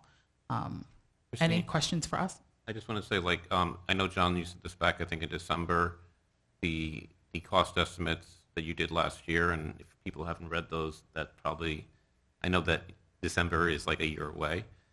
So, maybe people, that was an email, and you did that very promptly after our last meeting, but if you've overlooked that, I mean, I read it last year, I think some of the other people were here last year, but that would probably be, instead of duplicating that work, we should, take a look at that. I trust John to give us whatever is relevant. And I would also say that I'm happy to answer any specific questions via email and just give you at least because there was more information than what I presented, and if you have curious or something or questions in terms of the voting data, be happy to add, but not, let's say, I'm not going to write a book, but I will answer any question in detail. John, you know me, I am never interested in making more work than is necessary. I email John and I say, if it's at a click of a button, otherwise do not answer this question. So, roughly right, whatever you can get us would be great. Okay, great. That was a very fruitful discussion. Thank you, Christian, for leading us on that. Now we are moving on to new business. The first topic being having a discussion regarding the proposed May 2026 capital project bond referendum. I think I'm going to turn it over to John to lead us through that discussion. Okay, thanks, Christine and Christian and Richard and Brendan. Please keep your microphones on to help me out. Christine, you were there for the last meeting. So in front of you is a green packet with a whole bunch of information. So forgive me if I either go too fast or too slow. So please, caution me, tell me too fast or too slow. So I'm going to start with this bigger packet right here. It says the agenda for the last facilities committee meeting. And I'm just going to walk through a couple things. Again, I don't need to read to you, but this was our agenda that we worked off of. And the facilities committee has been working for at least 18 months planning the next capital project. I can say that wholeheartedly because when I came on, it's been over a year at this point, and that work started easily long before I came on. So in this packet, the first thing you're going to see are some timelines because we're really need to be cognizant of our timelines. And so that's why I'm starting here with this. You'll see some very nice graphic representations of kind of work that's taken place, such as the building condition survey, pre-referendum work, and then as it comes up to the budget vote, and then design and SED submission. Okay, so that's the first one. The second one is you'll see an anticipated pre-ref timeline. Again, breaking this down a little bit, you'll see Facilities Committee has been meeting, the admin team has been meeting with our group. We call our group the OACM, or Owner, Architect, Construction Manager. Okay, and those meetings happen on a regular basis. I have another one Thursday. Just almost continually contacting with members of that group. We've included our financial advisor, our financial advisors, fiscal advisors. We've included our general counsel because we have a secret declaration to make, and that's the most kind of important time frame. And so I'm going to draw your attention really to kind of the chart here and the timeline that looks like this. Just holding that up. And again, forgive me if I'm going fast or slow. And that really outlines some important dates on there. You'll see the January through March time frame, which has the secret determination. But this February 9th, so really 3 weeks from now, is an important deadline for the board to know about some decisions that need to take place regarding, what are we doing for a capital project? Are we doing a capital project, and what is that scope? And so the Facilities Committee made some very important decisions on Thursday to make recommendations to the board here today, and hence why we'll walk through some proposed scope. And again, I'm going to kind of hit it more on a higher level and leave you to read a lot of this information because I know it's overwhelming.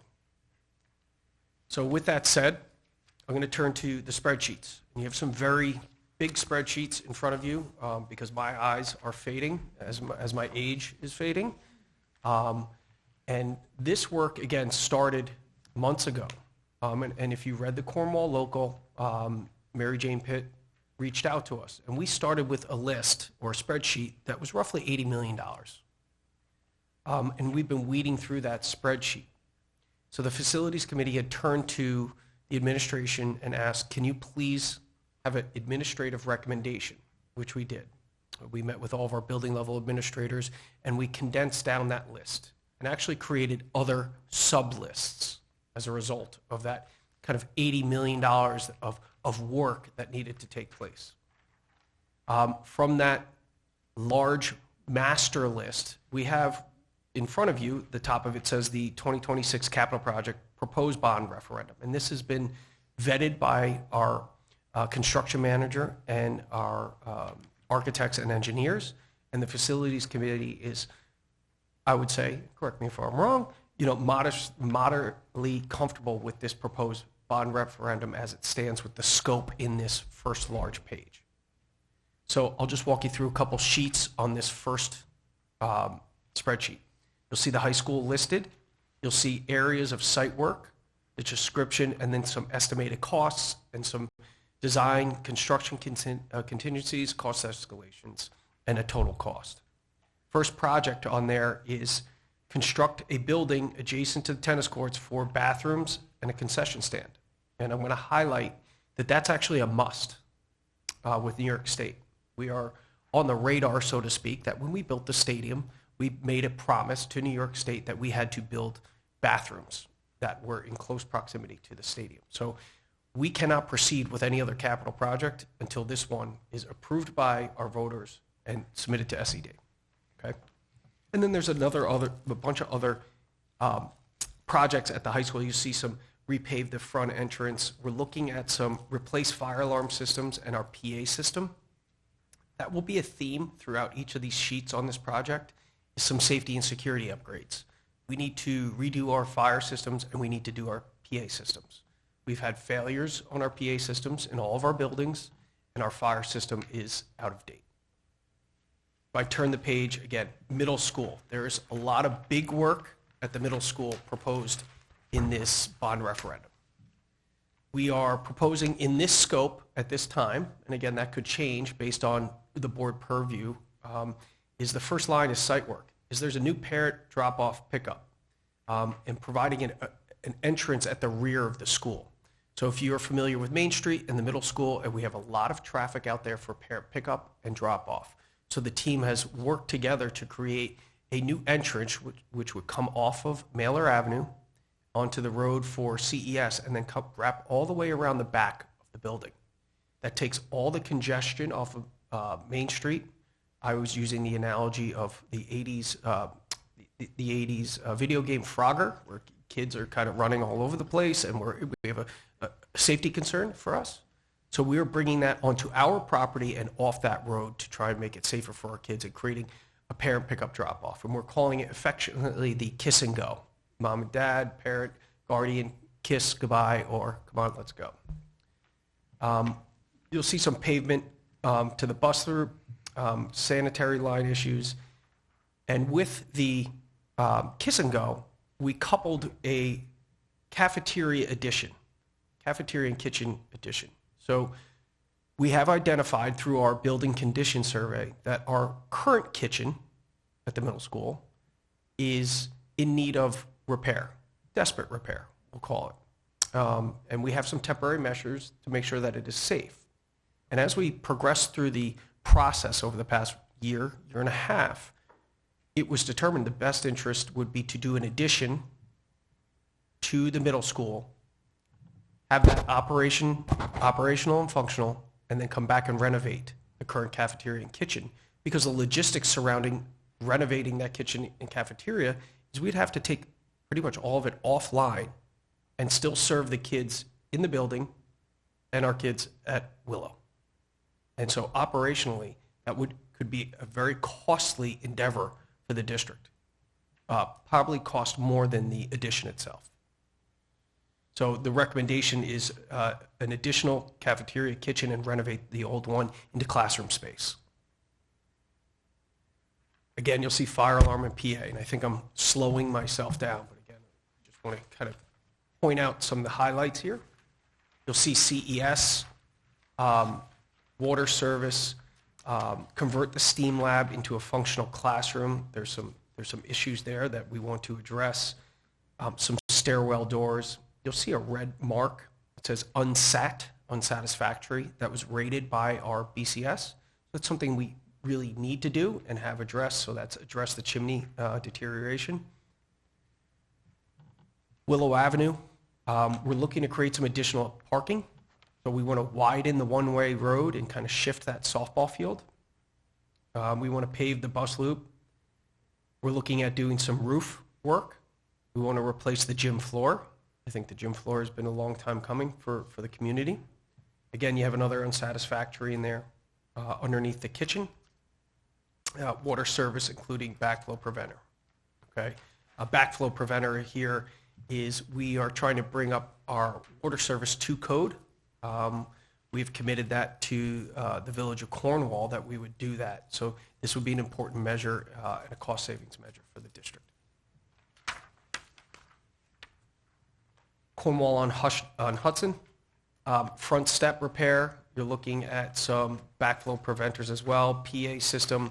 We'd like to do some facelift on the bathrooms that exist. So we did the downstairs, the first floor bathrooms. We have the 3.5 foot, the 3.5 floor bathrooms. I don't know what you want to call them. Buildings and grounds. We want to have a shed for our vehicles and our maintenance vehicles so we can work on them, we house them, get longer life out of our vehicles at B&G. And our district office, if you've ever spent some time with us, we're cold there constantly because the windows are pretty clear. So we are looking at some window replacement, some aging bathrooms, fire alarm system, doing some upgrades there, making it handicap accessible. So I'm going to kind of pause on that. Brendan, Christian, Richard, any additional information as I just pause on that? I would just add one bit of context, just kind of maybe some high-level context, and then touch on the Kiss and Go. So if you recall, the last capital project we did was really about getting things that probably should have failed already, things that who were 5 to 10, if not more, years beyond their usable life, and just saying we need to fix these immediately because if this thing fails, we might have to close schools for a period. So that was very much about going back in and fixing stuff that should have been fixed before. This, if we could put a theme on it, to me, is about students and safety. It's really primarily about safety, but in so addressing some of the safety stuff, we benefit the students. For instance, the converting the middle school cafeteria. Because of the timeline of the way that it would have to work, we add a new one. If we're not renovating the other one into a better cafeteria, we're turning that into classroom space, which addresses another need. This school right here is getting, more and more crowded each year. Those kids are going to go to the middle school, so it's not like the problems are going to stay here. So students, and safety. The Kiss and Go. The thing to understand about that, currently the buses drop off in the same flow as parents dropping their kids off. This, for a variety of reasons, is not an ideal situation. So the Kiss and Go would separate this. The buses would come in the front, and then you'd have the kids being dropped off in the back, entering basically where you enter to Lee Road. That service road that goes, now it's currently a dirt road. Just imagine that being paved and going out onto the back of the building. So now you have separate flows. And that's primarily a safety issue because, having all of that traffic that is very difficult to regulate on a loop that wasn't designed for that amount of traffic anyway, is just not a good formula and hardly sustainable. So, I mean, that's just kind of like the narratives that, I think safety is like, last time we had a lot of catch up to do. This time we would be making significant improvements to the student experience that they can really feel. And that will, I think, set us up for some of the growth and change in the district that we already see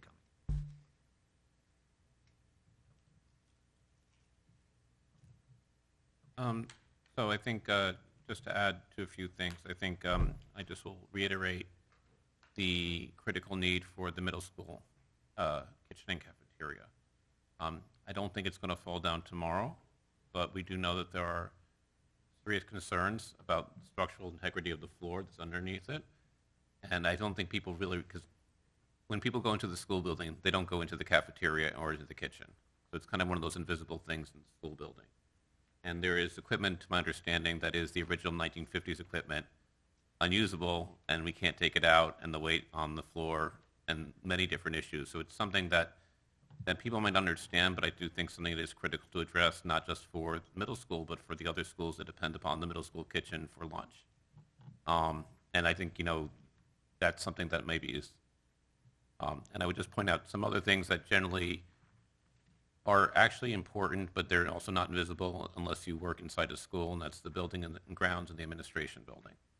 Because once again, that's not where kids go, right? It's not necessarily what a parent would see, but they're kind of critical to actually running the entire district. And so some of these things look like, why do we need a new garage? I park out on a driveway. Can't they do that with their trucks? But it does actually raise the cost because, as you said, the damage to vehicles and also the many functions that occur in the offices and the clerical areas of our district.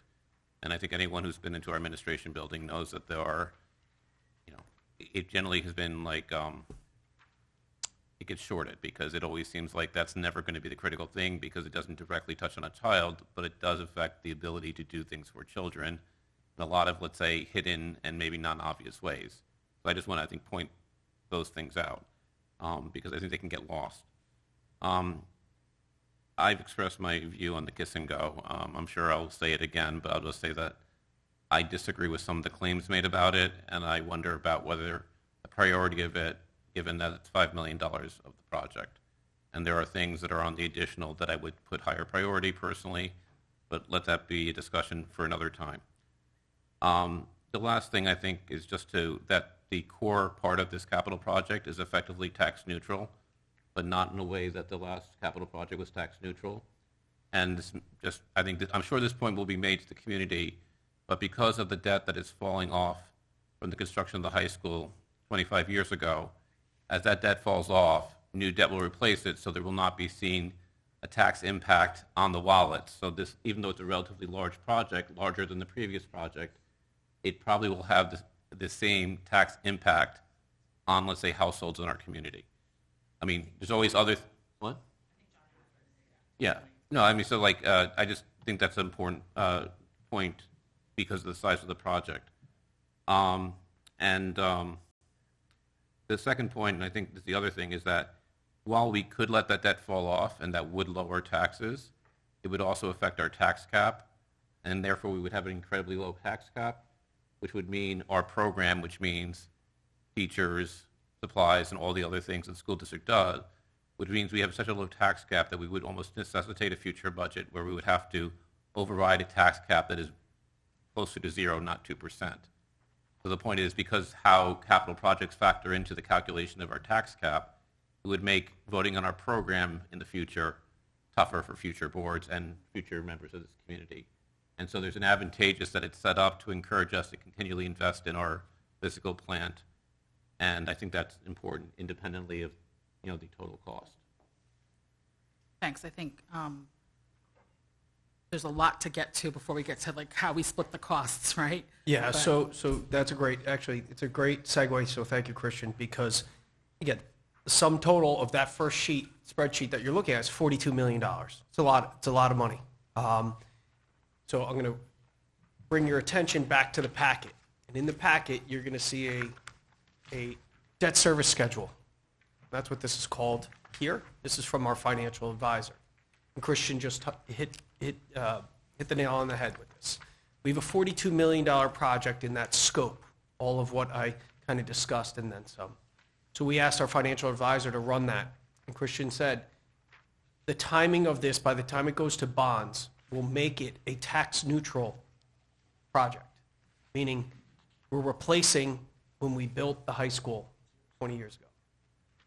So that's how you will see no additional tax for that. So I think we just want to make sure we're talking about that as we continually go through this.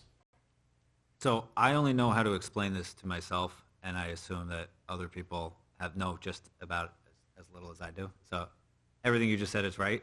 I'm just going to try to put on like the simple lens for people to understand. So we have $7.25 million in the capital reserve fund.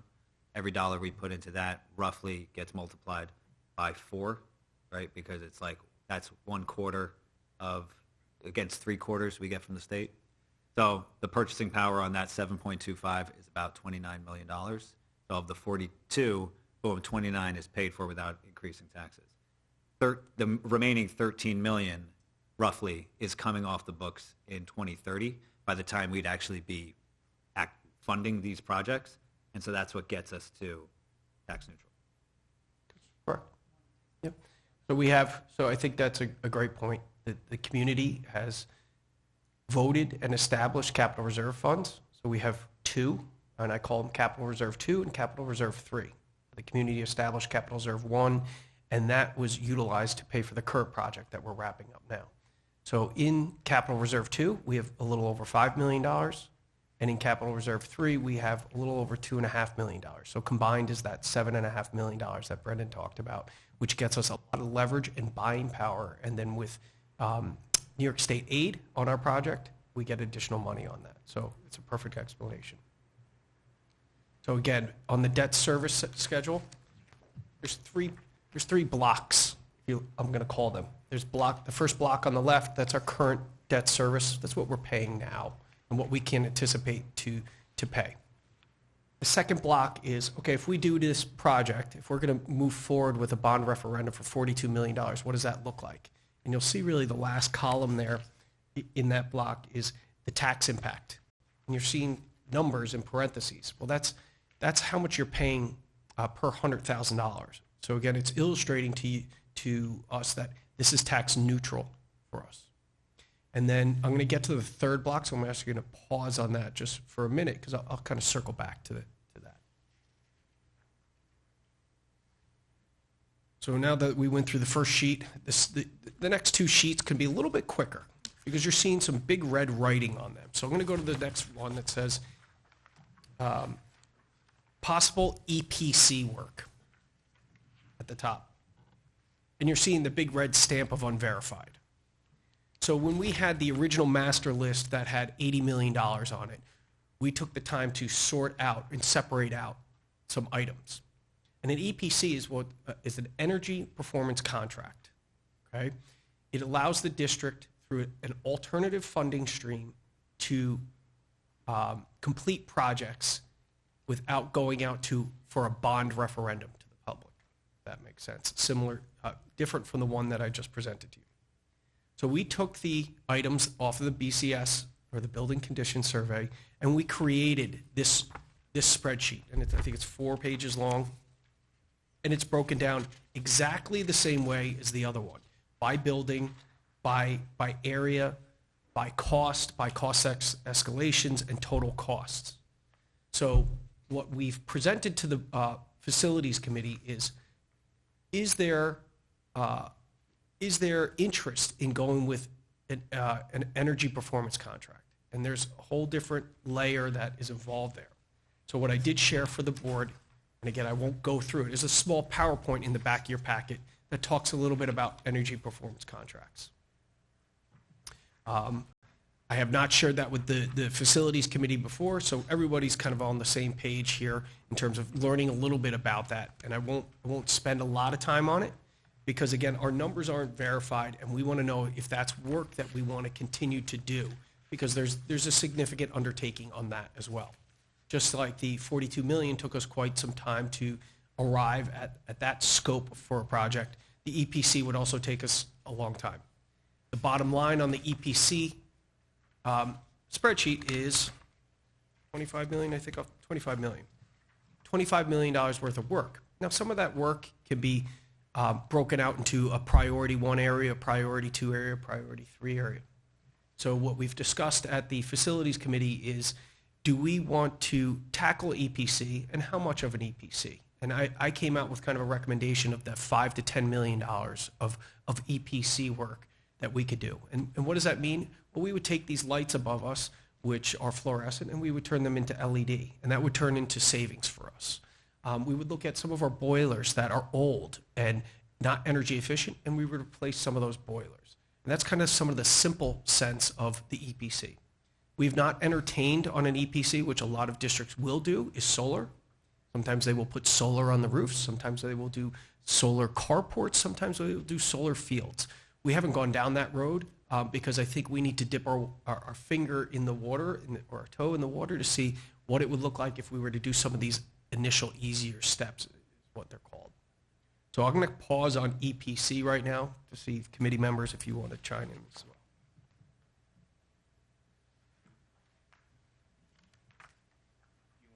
Do you want people in the facilities committee to share on that? Yeah, please. So I think in concept, I think everyone seemed to be in support of an energy performance contract, but we're concerned that this would be too many things on a budget vote. You now have the core capital project, the potential additions to it, plus the energy performance contract. So there wasn't an opposition to the energy performance contract in concept. It was a question of like, this is a lot of things for 1 year. And I think that, at least in the vote, I was the one that was, I think it's fair to say I was most in favor of, and thinking that we could do this, and for a number higher than you stated. So I think my range was $15 to $20 million. And so I'll just point out 2 things. The first one is, like, last year, Hudson City School District did an EPC and a capital project, and I believe they both passed last year. So I think that I'm a little bit more sanguine about the prospects of success. I also think that and I think it's important that the cost savings from, let's say, more efficient use of energy are guaranteed by, I believe, the utility company or ESCO, the ESCO, company. right. So if we undertake with what's called an ESCO, and there's more information about the packet, they guarantee the savings Energy over 10, 15, 18 years. So I think I know what the acronym stands for, but Energy Service, what the acronym Company, ESCO yeah. stands for. So it's not Central Hudson, but it is. Yep. A third party. Yeah, third party. Yep. So basically, they guarantee the savings. So whether they actually materialize or not is not the question. They say, we think you'll have these savings if you do these installations. And then those savings, so this is a different stream, is that those savings are what creates the financing. Correct. And so let's say until the break-even point. So more or less, so we don't get the windfall of these savings, but we use those windfalls to actually pay for basically the payback period for these enhancements. And obviously, most of these enhancements have an additional impact, positive impact, which means they're better for the environment. A lot of these better lighting, which mean, frankly, better environments for our students, more efficient heating and things of that sort. So I guess my point is just to explain, like, it's a different funding mechanism. And as I said, I think most people thought it was good in concept, and the question is whether this is the year and what is the scope of what we want to do, because there's obviously more things we could do than perhaps even I was comfortable with in terms of a dollar amount for this year. And I will that just was my perspective, and I think Brendan, I think you're the one who said in concept you were comfortable with it, but you also were concerned about how this looks as a budget proposition. That's right. And one other thing to add, and John, actually, I don't think we put it in these terms during the meeting, but these were not projects, certainly not all of them, and I don't know even how many of them appeared on the building condition survey to begin with, or they all did, but it wasn't they weren't as they weren't as urgent, and particularly not in terms of safety. So there was less urgency there. And to add to Christian's point, we could do this at any point, really. It doesn't have to be on a spring ballot. It could be in December, for instance. So that the primary hesitation was, it was mine, and I think it was largely shared, was that there's only so many things we can cram on this ballot. There's going to be a regular budget. We assume this proposition of 42 million tax neutral. There might be another proposition, which we'll get to in a second. And then this, because the urgency of this felt the lowest, we thought, well, maybe this is something that we run back in front of the community later in the year, next year, et cetera.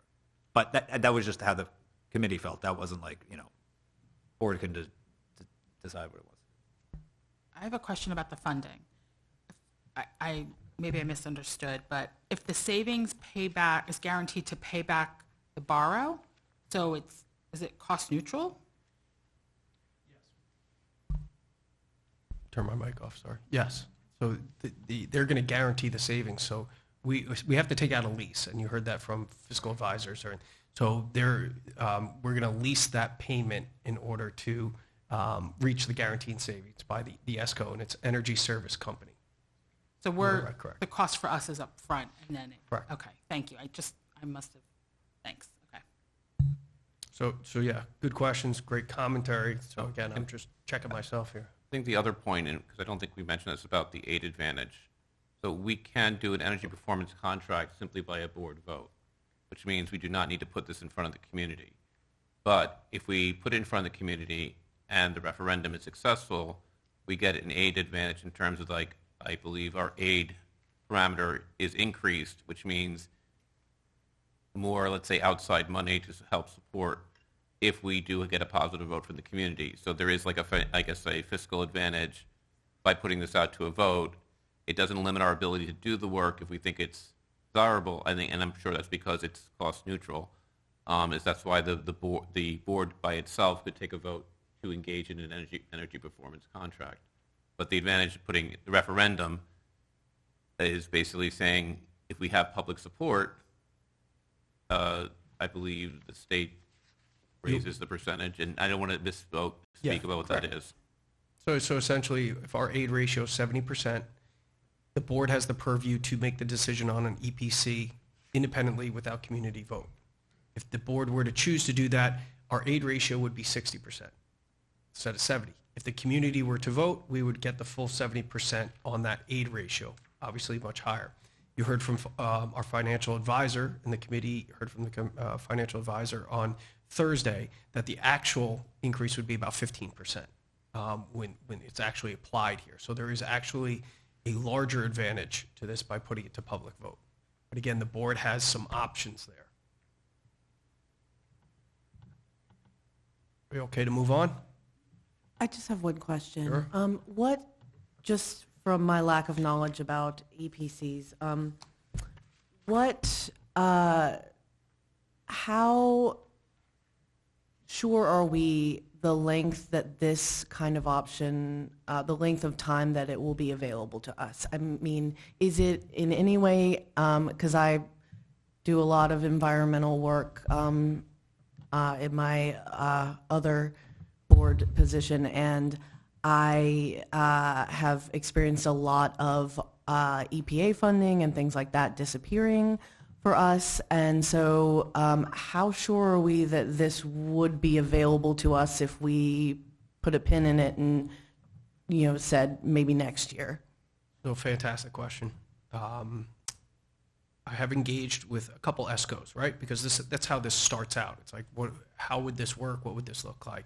You make no commitment, they make no commitment to us, but there is funding available, and it would be limited.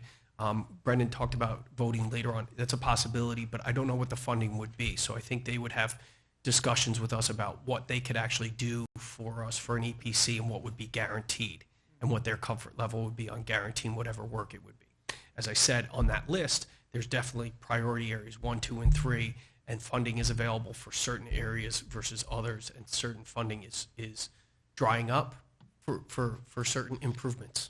So again, I haven't gone deep down that rabbit hole with them because I think we're still entertaining. Do we want to? Where do we want to land with this? So it's a great question. Okay, the last sheet. Again, you'll see a big red stamp of unverified on it. The top of it says enhancements or additional propositions. So when we had our master list and we broke out other lists, we met with our administrators and we said, what would be something that you think the district could, that could enhance the district? What do you see as a need or an area for growth? And that's what came about on this list, all right? You'll see a number of different things. Fields, you'll see CES, more classroom space to relieve current classroom space. Willow Avenue, HVAC, okay? There are a number of different items in this, and I won't read that to you again because I think you'll take some time to digest because it might be a lot what I'm saying now, I don't know. The numbers associated with these are almost mythical, okay? We came up with trying to, put money down to see what would this be. And that's why you see this unverified because we didn't give this to our construction manager or our architect and engineer to verify because we don't know where we're going. We focused on that 42 million. That was our focus. So the facilities committee reviewed this document as well. And there was quite a lengthy discussion about, if we were to do an additional proposition, what would that be and what would be included in that? And I think Cornwall may want some more fields and we want more classroom space and we may want this, that, or the other thing. So we have some decisions to make with this as well. So the takeaway from the facilities committee was we would like to have several items looked at. What does fields look like at the high school if we were to do the baseball and the softball field? What do fields look like at the middle school if we were to do the track area and the football field and make that a more multi-purpose field? What would it look like with classroom space at the middle school as well? If we were to add about 8 classrooms or so, and I think the other one, correct me if I'm wrong, would be the middle school if we were connecting the B and the C wings and if there was classroom space there as well. So I think that's my, Small correction, you said the 8 classrooms at the middle school. That would be CES, this building. sorry. Yes. I know that's what you meant. Yes, that's correct. I was barely recovered from your almost mythical comment. I wrote it down. Which, by the way, is the level of precision we're looking for from our business official. Listen, I'm going to keep going.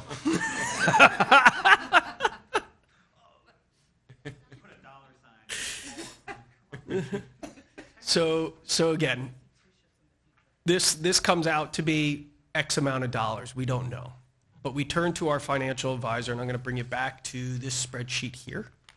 And we said, what if there was an additional proposition in the range of $15 million?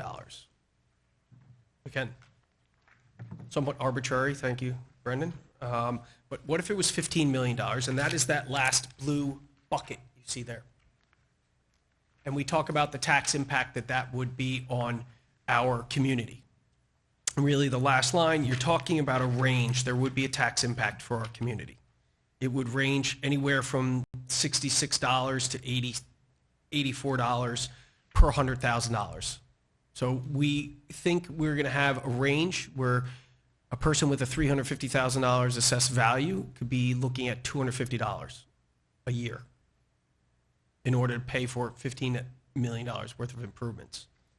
And again, I won't speak for the committee, but just reporting out is that the committee wanted to explore that option. What does $15 million look like? Up to possibly $20 million, right? We weren't pigeonholing ourselves because the numbers were so fantastic at the time. Kudos to the business official. But where does that put us? So the committee was comfortable about bringing this forward. The board needs to know, and that is kind of where we are right now.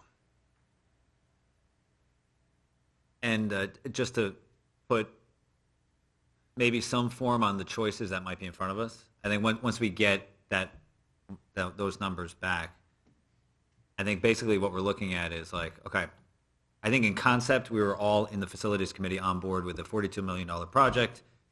Maybe there would be some discussion about swapping out some projects, fine, but $42 million project, that would be tax neutral. And then it's a question of, all right, well, do we want to add a proposition 2 where there would be a tax increase, similar to what John just mentioned, like let's say it's in the $15 million range, then you're talking about $250 a year for a home of $350, which is $20 a month. But what could you fit in that? Would it be a classrooms only package? Would it be a fields only package? Would it be a classrooms and field package? Crazy idea we didn't talk about. Is it not just Proposition 2? Is it Proposition 2 and 3? Fields only, classrooms only, and you let the community decide, you know? But these are the kinds of options that I think we will probably want to consider and then come to some agreement on. And we didn't talk about this, though. How by the February 9th date, and this is the other date that we have to keep in mind. So we have today, we have a meeting in 2 weeks, and then the meeting after that is February 9th. How specific do we have to be about this proposition and what's included? Because do we have to only be specific about the dollar figure or the projects themselves? A little bit of both, to split that right down the middle. So for February 9th, we're going to declare seeker. So if we're looking to do an addition at CES, right, out the back here, that wasn't where we were spending time. We were spending some time at the middle school because we knew we were thinking about a kiss and go. So we started doing surveys and things like that over there. The board approved contracts to get out in front of some of this stuff. So we have some work to do over there, and we would declare what the impact would be. You know, seeker is that this is the work we're doing there versus fields at the middle school. So if that makes sense. Totally. So it's going to be dollar and location of work being completed. And I think we should, as a board, have that have figured out those priorities anyway. I wanted to see exactly what. I don't think it'll be a problem. And just to finally tie it to the communication element that we talked about before, a big focus is in that form and the survey is going to be finding out just exactly this, like taking the community's temperature on these questions. Because some of the other stuff in the safety stuff, I mean, I think that we as a board, you know, have to make that call and the things that need to be done. And then there's like, when it comes down to the choices, we do want to understand where the community is willing to go. And so that's going to be a focus of the forum. And I'm sure once people start understanding the choices, then, you know, we'll all be hearing from different opinions. I don't know if we want to recreate the discussion in the facilities committee between the options here. So we talked about a classroom-centric, field-centric, and whether we want to talk about why people had different visions about. I think there was an agreement about the dollar figure. I think I remember all the board members supported, you know, a range of 15 to 20 overall. But was in the 15 and 20, that's where their disagreement was. And I don't know if it would be helpful to kind of lay out that now, or obviously we'll continue this discussion. And I also know we would thought about scheduling an additional meeting. So let me. So if we're going to do a survey and we have a community forum, you know, this should really be a very robust discussion amongst ourselves after we get that input. To Christian's point, to decide what is on this list, right? Because there are competing priorities, but we want to hear from the community. So what we had kicked around in that meeting was having just a working session for the Board of Ed, no public comment. The only agenda item would be to discuss the capital project so that we could take the input from the forum, from the surveys, just from our time to digest all of this, come back together and just have